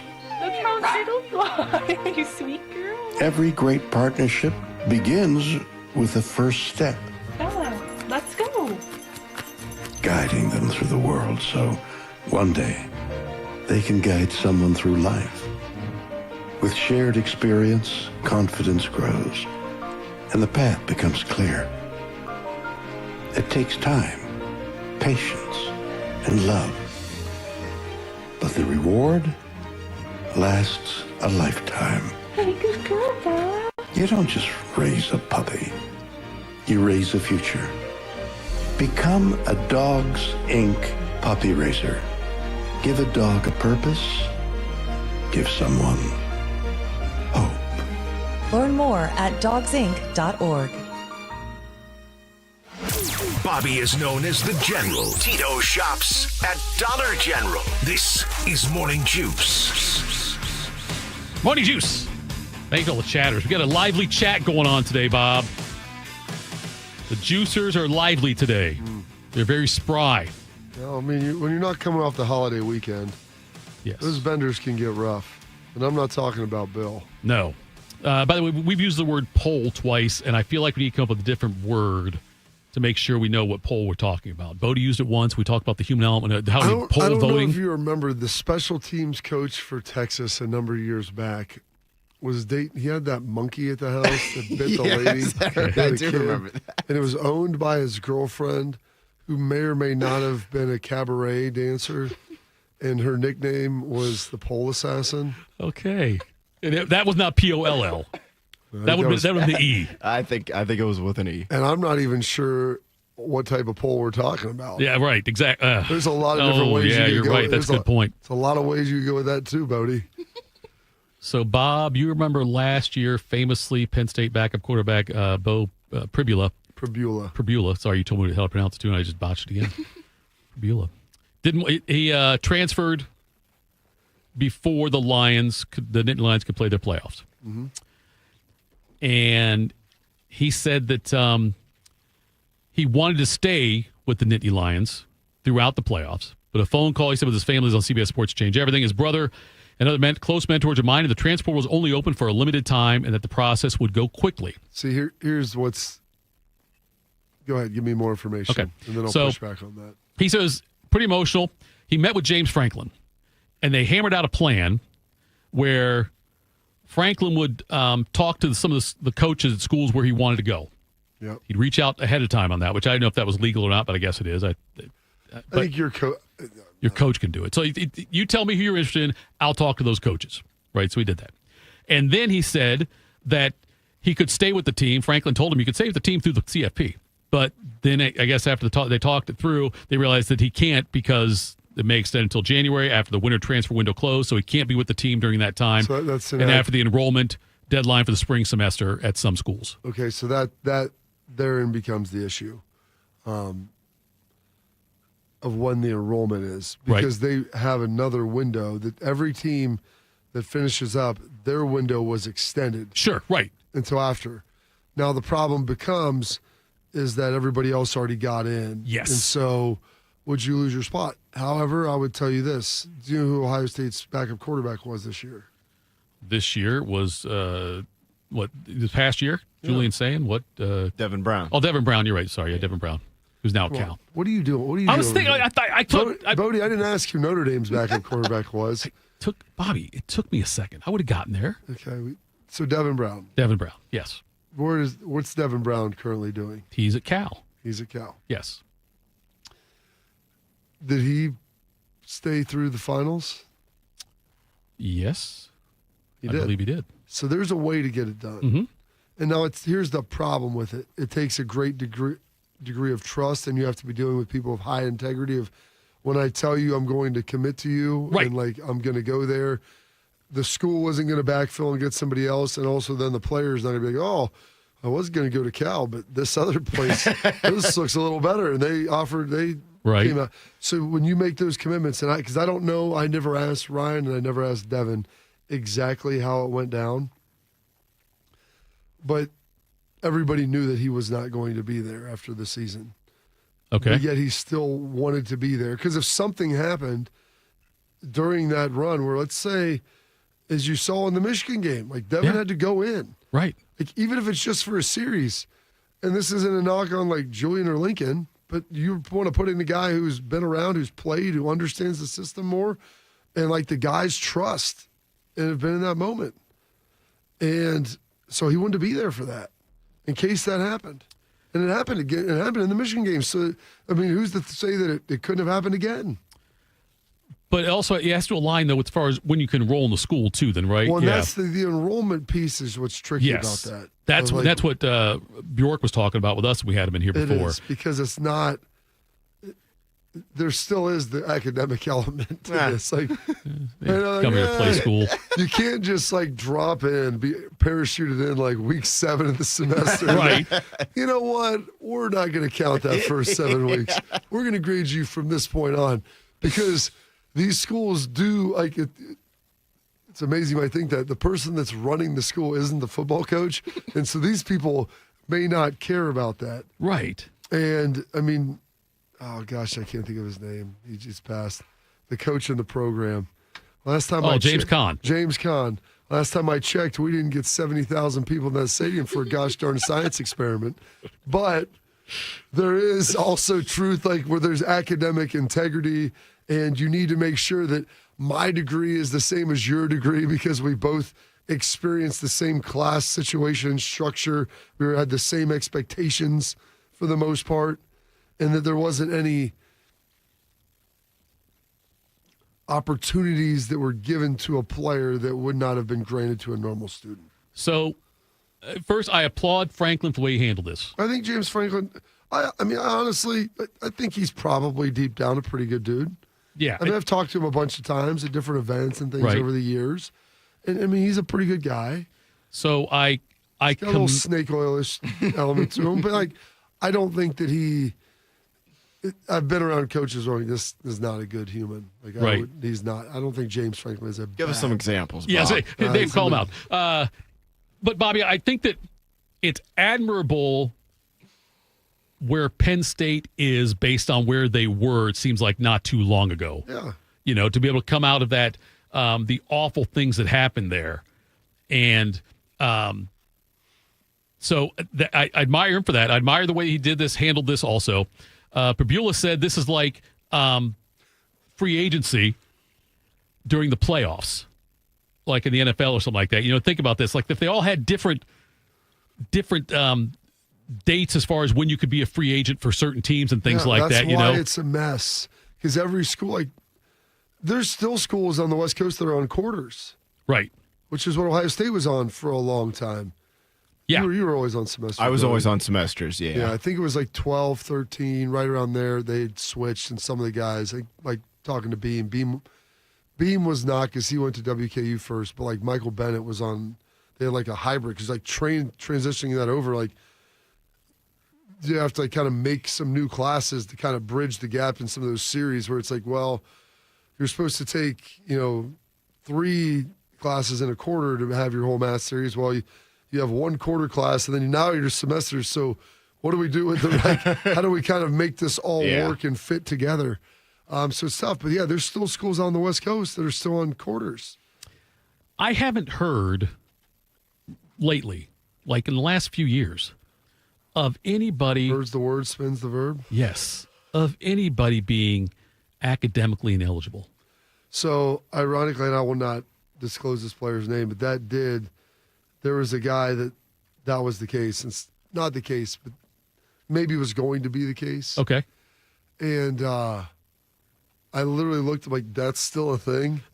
I never hear anymore. Like, you know what I mean? Like his classes, he might not. I'm like, wait, what? That's a real What's deal. different about it? Like, why is it? Because I think they monitor these guys so closely. Okay. That there's not that option to where you could slip through the cracks like before. Like going to classes and stuff. I mean, they've got real-time feedback. They're emailing the professors every week. Right. What's going on, in good standing, what are they doing? Here's some tutors, go here, do this. You're at the facility all the time. Like and probably the players are more responsible now than ever before.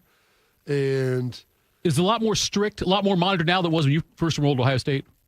Well, there's just more avenues to be able to monitor you. Right. They didn't have apps and text messages and all this crap of like all these things. Like you'd email your professor. I mean, there were some professors that really didn't email a lot, like come see me in office hours and things I'm like guessing that. Ohio State's coaches today could check the grades like that. Just snap of a finger. Like they have somebody they always had this person before, but they have a guy like that's all he does. And they're talking about this and that. And he's meeting and talking. Here's your here's your study table. Here's your tutors for these classes. Make sure that this is where you're struggling, whatever it is. And these guys are much more professional than they've ever been. That's the other thing I was going to think of, because it seems there's a difference in the person too. They're more prepared. They're more polished when they're more curated is what it is. Like they've been told what to do, how to do it their entire life. Right. As opposed to some slaps like when I was in school, we'd come in here and it's like, all right, then these kids the kids, these young men, like they don't necessarily go out and party. We had guys that would not go to class because they just wandered into a bar it was a nice day in May, and you walked by this patio on 15th and High, and right. Yeah, I'm going to come in for one. I got like 15 minutes. 1 hour? One. Next thing you know, what are we doing for dinner? I missed all my afternoon classes. So didn't I have? Yeah, I had an exam in there too. Okay, we'll figure that out. Like they're so much more responsible now, man. Are they smarter? I think probably depends on what you mean by smarter. Yes. More access to information, yes. Are they book smarter? Well, they just have more access to information, like Bodie said. Nowhere to find the answers. Yeah, I mean, dude, I was talking. Listen, so that's a real thing. I was talking to the guy I co-teach with, and he's like, "Well, how are we going to handle this? Like, what's the purpose of giving someone any type of writing assignment?" Yeah. He goes, "I've heard they're taking our notes." He's like, "They'll take the notes and put it into ChatGPT and be like, develop exam questions out of this."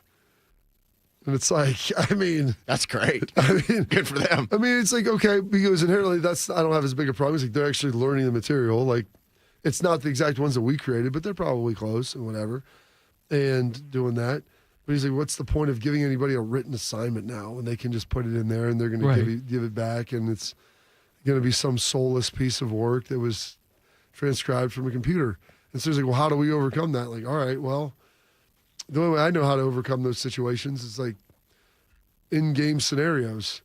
I mean, how do you prepare? Like, if you can prepare all the time, this time for something, and you can get curated and do all this stuff. That's why coaches, when you go to the combine, they ask you all these crazy questions and all these different scenarios that you can't be wholly prepped for.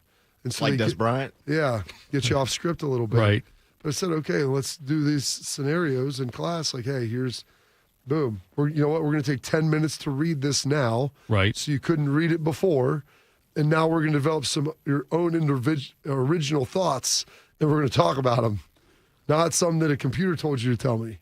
So you, from your time at Ohio State when it started, and as you progressed through the years, you were around the players at various times throughout your NFL career. I know you still were around stuff, and you'd still talk to people and things. Have you noticed that big of an uptick in the preparedness of these young men when they get to college? Preparedness. Yes, 100%. Yeah. Without, it's not even close. Really, yeah? Yeah, the maturity level of these guys when they get here, you very rarely have very immature guys. And, like, just the development, all this stuff. Like, they have food over the facility now. Like, we had to go somewhere else to get food. Now It's like you show up, you eat, you work out, you get training room, you study. Like, it's all enclosed. Go to class, come back. Right. I mean, there was a point, and now they don't need to, but – like during COVID, and like for kids that didn't have, guys that have cars, they would pay for like 2 or 4, like 1 or 2 like round trip Uber from the Woody back to like campus. Right. Like there's no excuse to miss class. Sure. Like there's a car that'll pick you up Sure. and take you right to the door. It'll get you from there. Yeah. It'll get your butt back here for lifting or eating or whatever. I say eating as if it's like a chore, but yeah, if you're underweight, get back over here, eat. Go to your rehab, do all that. It's just a much different process. I just noticed that in some of the guys would schedule class during practice so they could get out early and go do that. I don't think that's even a possibility really anymore. And I mean, no disrespect when I say this, but like, you know. Easy, Ricky Bobby. Listen, I know like in the times we had Lathan Ransom in studio. Yeah. And we communicated with him. It was. Lathan is wildly more mature than I was at that age. Well, I'll just say. Him and Cody Simon both. I've tried to picture Schleggs at that age. Yeah. And go watch the one, I don't know, it was like last Wednesday we had AJ on. I pulled up a bunch of pictures. I sent them over in our group chat of Schleggs. There's some great ones. Yeah. Him face down in the bed of his truck. No shirt on, shaved eyebrow. And I'm just saying Schleggs because that's the guy I've talked to, you know, among. Talked about it tomorrow. He'll tell you the same thing. It just seems to me like, yeah, there were a lot more Schleggs back then. And he went to Air Force Academy. Right, yeah. Which is arguably one of the most regimented. I mean, I would say maybe West Point and Navy notwithstanding. Yeah. Probably right behind those two. That's amazing to me. That's my point. Yeah. It really is. Yeah. And so looking like from where these guys are now. Right. So this just the experience that they have is so different.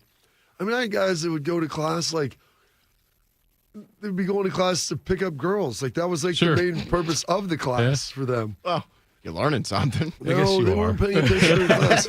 They would be scouring the environment of trying to figure out like where to sit, who gets in at what time. They're taking notes on when people walk in. And like where I said, you're sitting. learning something. Well, you're learning something. Maybe not the material. No. Maybe they'd want to learn a little bit so they could and set up some sort of study deal and all this. I mean, that was so much different. It's just so much different, man. Jeff Rimmer's middle half. Bobby, how many players attend physical class a lot of guys anymore, go. Or is it all online? It's not all online. There's some stuff that's not. Like everybody thinks it's all online because the Joe Burrow comments when he went to LSU, like all online classes, whatever. And Joe had already graduated That's from exactly Ohio what I was State. gonna say, yeah. Everybody looks like, oh, Joe. I'm like, because he graduated in 3 years. So I'm going to give you some props for that, buddy. Yeah. And if you just want to, whatever, do some online stuff because you've done everything you were supposed to do, then go ahead, you know? But a lot of guys do.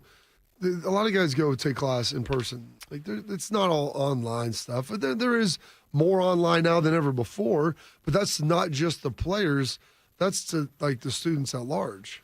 There's a line in this article about this whole thing with Penn State that I'm going to read to you off the air and let you decide if we're going to disclose it on the air. And also we'll tell you who's got his juice next. Morning Juice. Delaware County Veterans Services, here for those who served. Located on the ground floor of the historic courthouse in downtown Delaware, our team of veteran county veteran service officers is ready to help you access VA benefits, emergency financial assistance, dental and medical grants, transportation, and more. Need a ride to a VA appointment? Facing a financial emergency? Are you or your spouse simply looking for answers? Then give Delaware County Veterans Services a call. 740-833-2010 to schedule an appointment. Delaware County Veterans Services.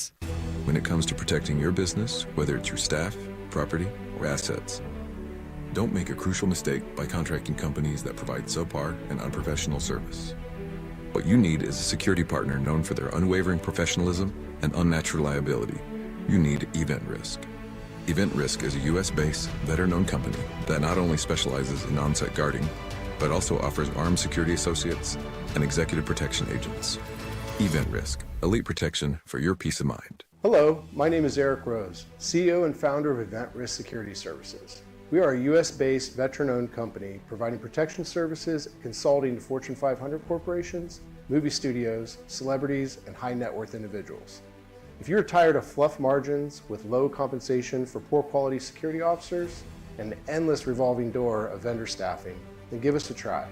For virtually the same cost, we can then address what keeps you up at night. Visit eventriskinc.com.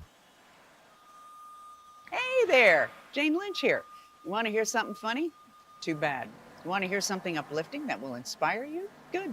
Because today, I want to talk to you about Direct Relief, a humanitarian organization that does seriously good work when it counts. Fires, hurricanes, earthquakes. When disaster strikes, Direct Relief immediately shows up with medicines, medical supplies, and everything doctors and nurses need to save lives. Let's ship her out!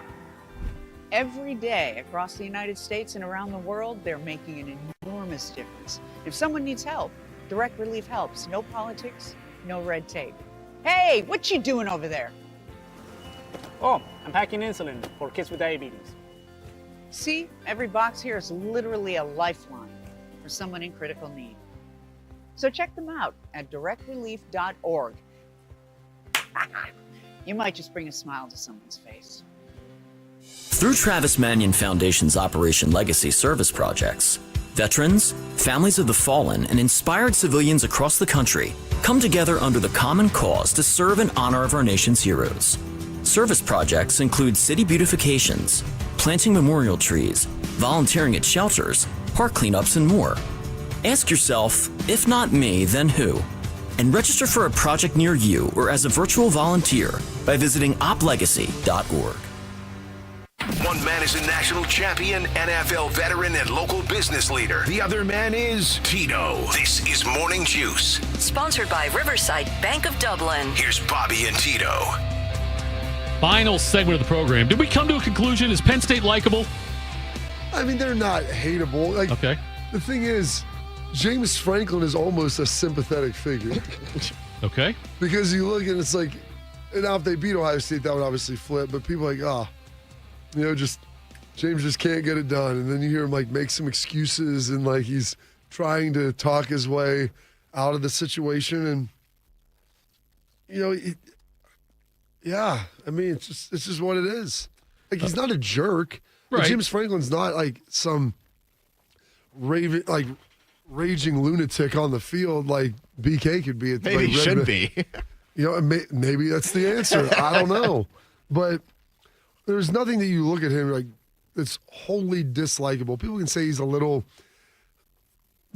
too polished, used car salesman-esque and things like that. But, like, do I think James Franklin's a bad dude or like a guy with a lot of malice? No. Like I said, I've been around guys that I would say that about. I would not define him as that. Penn State Likeable, Bodie?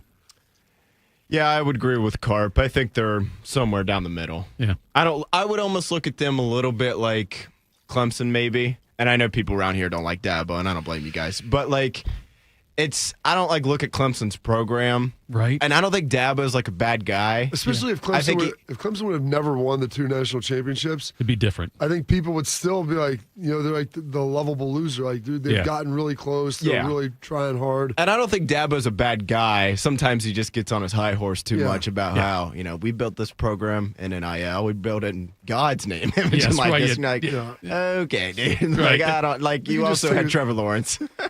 Take a step back, okay? We're not going to do the transfer portal. We're not going to do. Well, okay, we got to do the transfer portal now. Now we kind of have to. Need to. Yeah, now we kind of have to. I think. Yeah, I put Franklin. I think Penn State is more like. I liked Penn State in the 80s. I like Joe Pa, and I liked them in the 80s, all the stuff that went down. I know. Yeah, that's right. That was his heyday. Anyway, I'm not going to read the comment on the air. The one that thing from the article. I think that's a good call. I think it's probably a good call. But you can go check it out on CBS Sports if you want to check that one out. All right. Because the writer just should have used different phrasing. We'll tell you what's got us juiced now. What's got you juiced? Sponsored by Billiards Plus. Find your next grill and everything you need for the master griller. Billiards Plus on Dublin Center Drive in Dublin. Oh, Carpet's a Monday. I think that means you go first. It is. You know, my wife was in Delaware with McLean all weekend. And you go to these tournaments and pay to stay at an overpriced hotel, drive 7 hours out there. But it was good. They lost their first game. Didn't play great, came back, got into pool, came out of pool play, got into bracket play, made it to the final, played them again, and they beat them. And so they won the championship whatever the tournament they were in. I guess I was told my daughter played really well. She got tournament MVP. So how about that? Yeah, I was pretty pumped. Pretty pumped for her. It was a nice deal. You know, I ride my kids pretty hard. Like, I always tell, like, you try to put your kids in situations to where in its big moments they're prepared and ready for that, and the moment's never too big for them. And so to do that, sometimes you have to have uncomfortable conversations, and there has to be realistic expectations that you're always kind of reevaluating. And so I was really excited for that. They got home at about 11 o'clock last night. I had the boys. Caleb had his swim meet, championship swim meet on Saturday morning. He did a really good job. He had 3 firsts and got 1 second. And I'm not sure why he was in the one event, but it's all right. He set one of the league record in the fly. So he was still going against older kids. Well, he's in 8 and under now. So okay, yeah. So he was before. Yeah, I remember last time I saw him swimming, he was going against kids older than him. Yeah, so he was 8 and under. They're his age at this point. So excited for him to do that. It was a fun weekend. A lot of stuff going on. I got a lot of stuff done outside. Some fertilizing I wanted to get done. Then wanted to put these pavers in. I don't even remember. Did some weed whacking, trimmed some trees. There's some branches coming down. Got a lot of stuff done on Sunday morning after watching church. So I felt pretty darn good about that. I will say this. I yelled at my son Cullen. He's got this little shanty that he built in our back of our house. And it's painted in. I told him to get all the cans of spray paint. I thought he did. And I had the rototiller. I was trying to smooth some of this ground out back. And it's underneath all these trees so I could put these pavers in and be flat. And there was a can of spray paint back there that I did not see. It was like underneath some pine tree. And I nipped it with the rototiller. And that's on my leg. There's all this. Oh, Bob. I had lost. I'd been losing that more. I'm like, I just exploded right on me. It was terrible. And so it was like, what happened? I'm like, doesn't even matter. Doesn't even matter. It's terrible. Hasn't been a good summer for your legs, has it? Yeah, I yelled at him, my son, about that. I'm like, dude, this is why I told you to clean your crap up right here. But all that had me juiced and a lot of positivity, a lot of good things.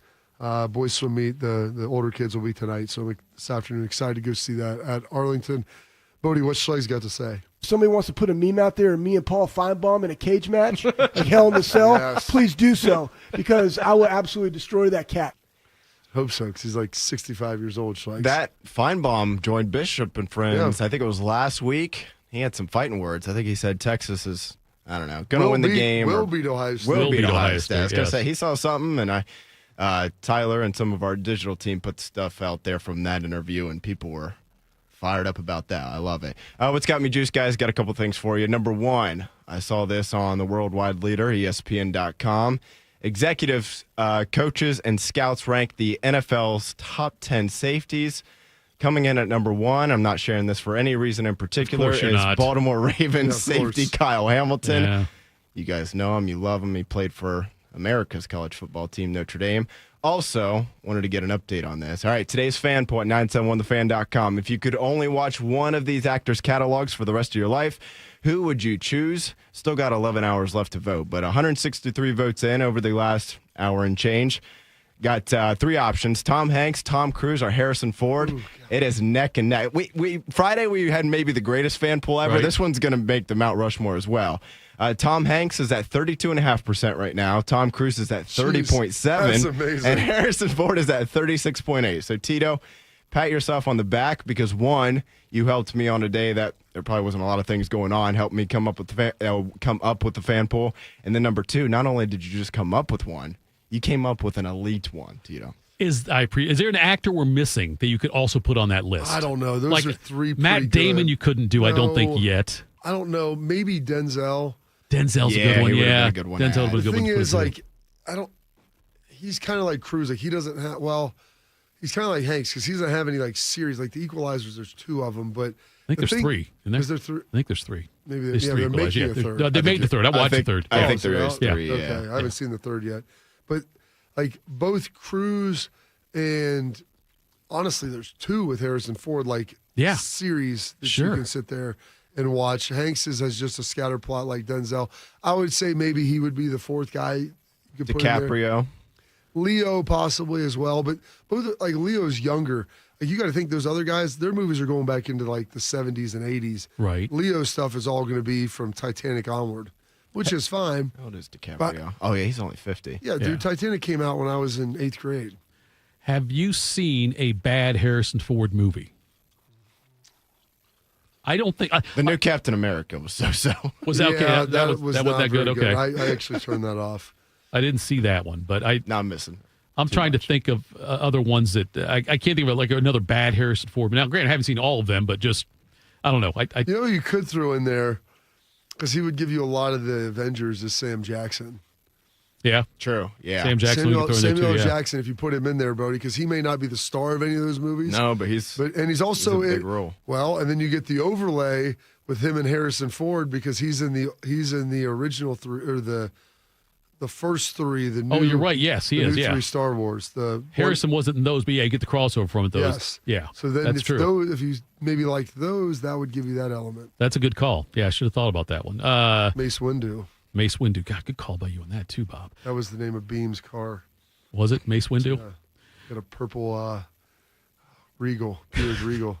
You know what was a great Denzel movie? Have you guys seen Deja Vu? Oh, Deja Vu is elite. Yeah, I haven't seen that. Oh one man, now. it's probably 15, at least 15, 20. if not 20 years old at this point. But it's really good. 2000s, but it's not. You could watch it today without seeing good. it be old. Gosh, it was seeing it at trying to figure out what's going on in that is very challenging. I still have to try to watch Heat. I still haven't. That's still been queued up for me to watch. I haven't seen it yet. I got to watch Heat with Pacino and De Niro. Which I don't know enough about their movies. I haven't seen The Godfather and stuff like that to put them on that list either. But sorry, Bob. No, never mind. Good for you. You're much younger though. Dude. That is he's true. Much is a strong word. Slightly. If I bet he's half my age. I know. He is closer to your son's age than to my age. Oh, very, very true. Very true. Anyway, what's got me juiced? Someone said Kevin Costner. That's another. I wouldn't put Costner there yet. But anyway, what's got me juiced? Great swim meet up at Bowling Green for my daughter. Nice. And it was nice seeing her, the 2 events she qualified for the finals in.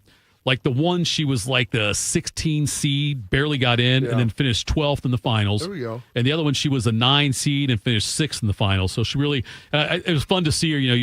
Like you mentioned, it's fun Watching to the competition's fun. see her push herself, to where she's improving. And I caught her, checking out the people next to her and kicking it in high gear at the end. So that was a lot of fun. Darby Creek yesterday, Bobby, we had the out-of-town open. I know people love to hear about the Columbus Majors. Darby's in great shape. We had a blast out there, 12 of us. A guy was ahead by 4 shots with 2 holes left and choked it away to go to a playoff. And he won in the first hole of the playoff, none other than Scotty Vegas.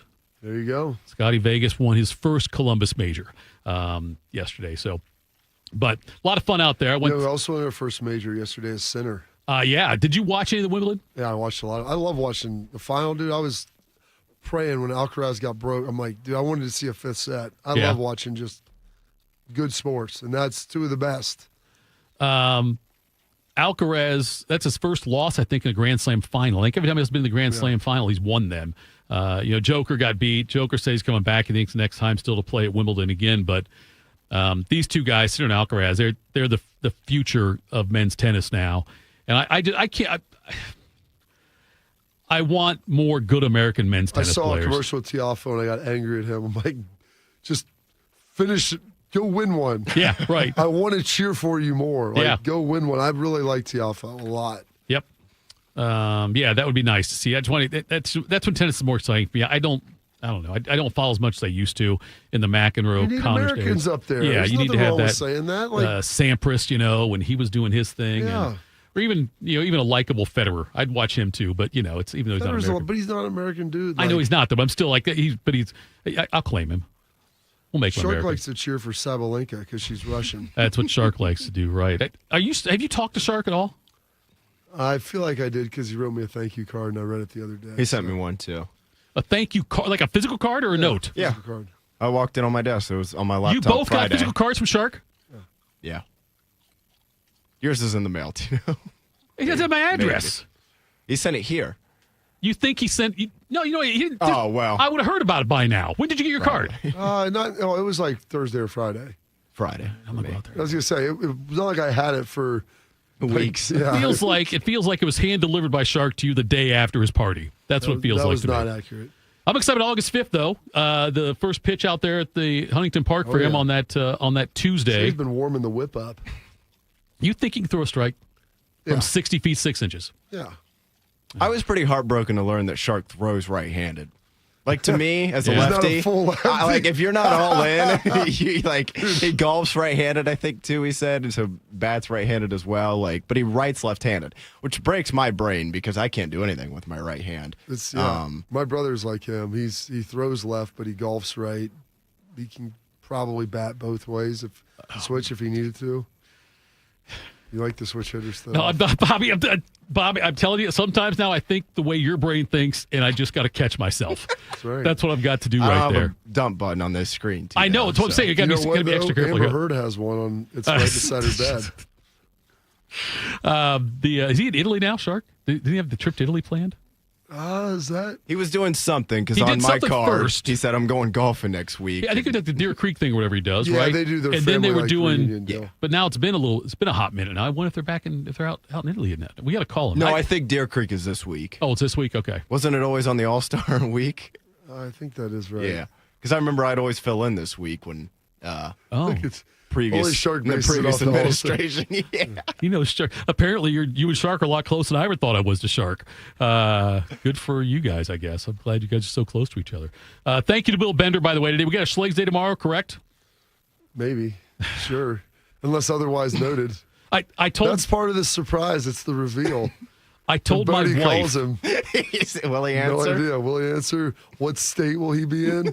Sometimes it's like you just hopped off a treadmill. Other times it was like you pulled him out of a dumpster. I told my wife that I said I'm gonna get Schlegs to just work me out at least once. I'm gonna go out there to the Armory. Tito. Yes. Leg day today. You in? Is it like you know Schleg what? day. It's a Schleg day, and because of my schedule, I can't go out there when Schlegs is there all the time. So she I'll said, work around your schedule. Tito. She said, Mondays just go. off. You got Mondays off, Coach. That's what she said. So go on Monday and have him give you a plan for the You week. and Bodie should both go. It would be awesome. If Schlegs That wants to sounds do it, we'll scary. do it.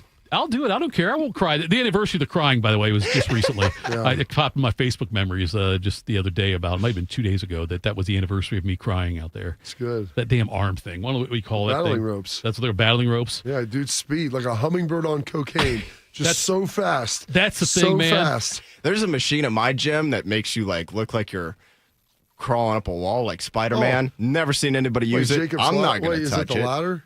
Endless ladder? It's not Jacob's ladder. Is I it? have no idea what it's called. I see it in the corner, and I just look at it every day, and I'm like, I'm not touching that Not thing. it's not a Versa climber. It might be. Wait, It you think looks Ivan Drago? it's like you're literally looks Yeah, like you're the Versa climbing climber. up the wall like the Versa Spider-Man. climber. Let's go watch Rocky IV. That's Ivan Drago on the side. AJ's got one in his basement. He does? Yeah. They've got it in Ohio State. I'll use them occasionally. All right. When I want to go train real old school from the 80s, get on those Versa climbers. I'm way too intimidated to use that They're thing. terrible. Oh, They're terrible. I can promise see you that without ever using it. Maybe next Monday, then, Bodie, or Monday coming up, you and I go out after the show, and we'll meet Schlegs out there, and we'll let him put us through a workout. We don't need I'm video. excited. We don't need video. I'll just go for moral support. Yeah, right. I know. And Schlegs, I'm just going to tell him, don't yell at me for the rope thing again. Don't yell at me about that. So, anyway. All right. That's toughness. Yes, of course it does.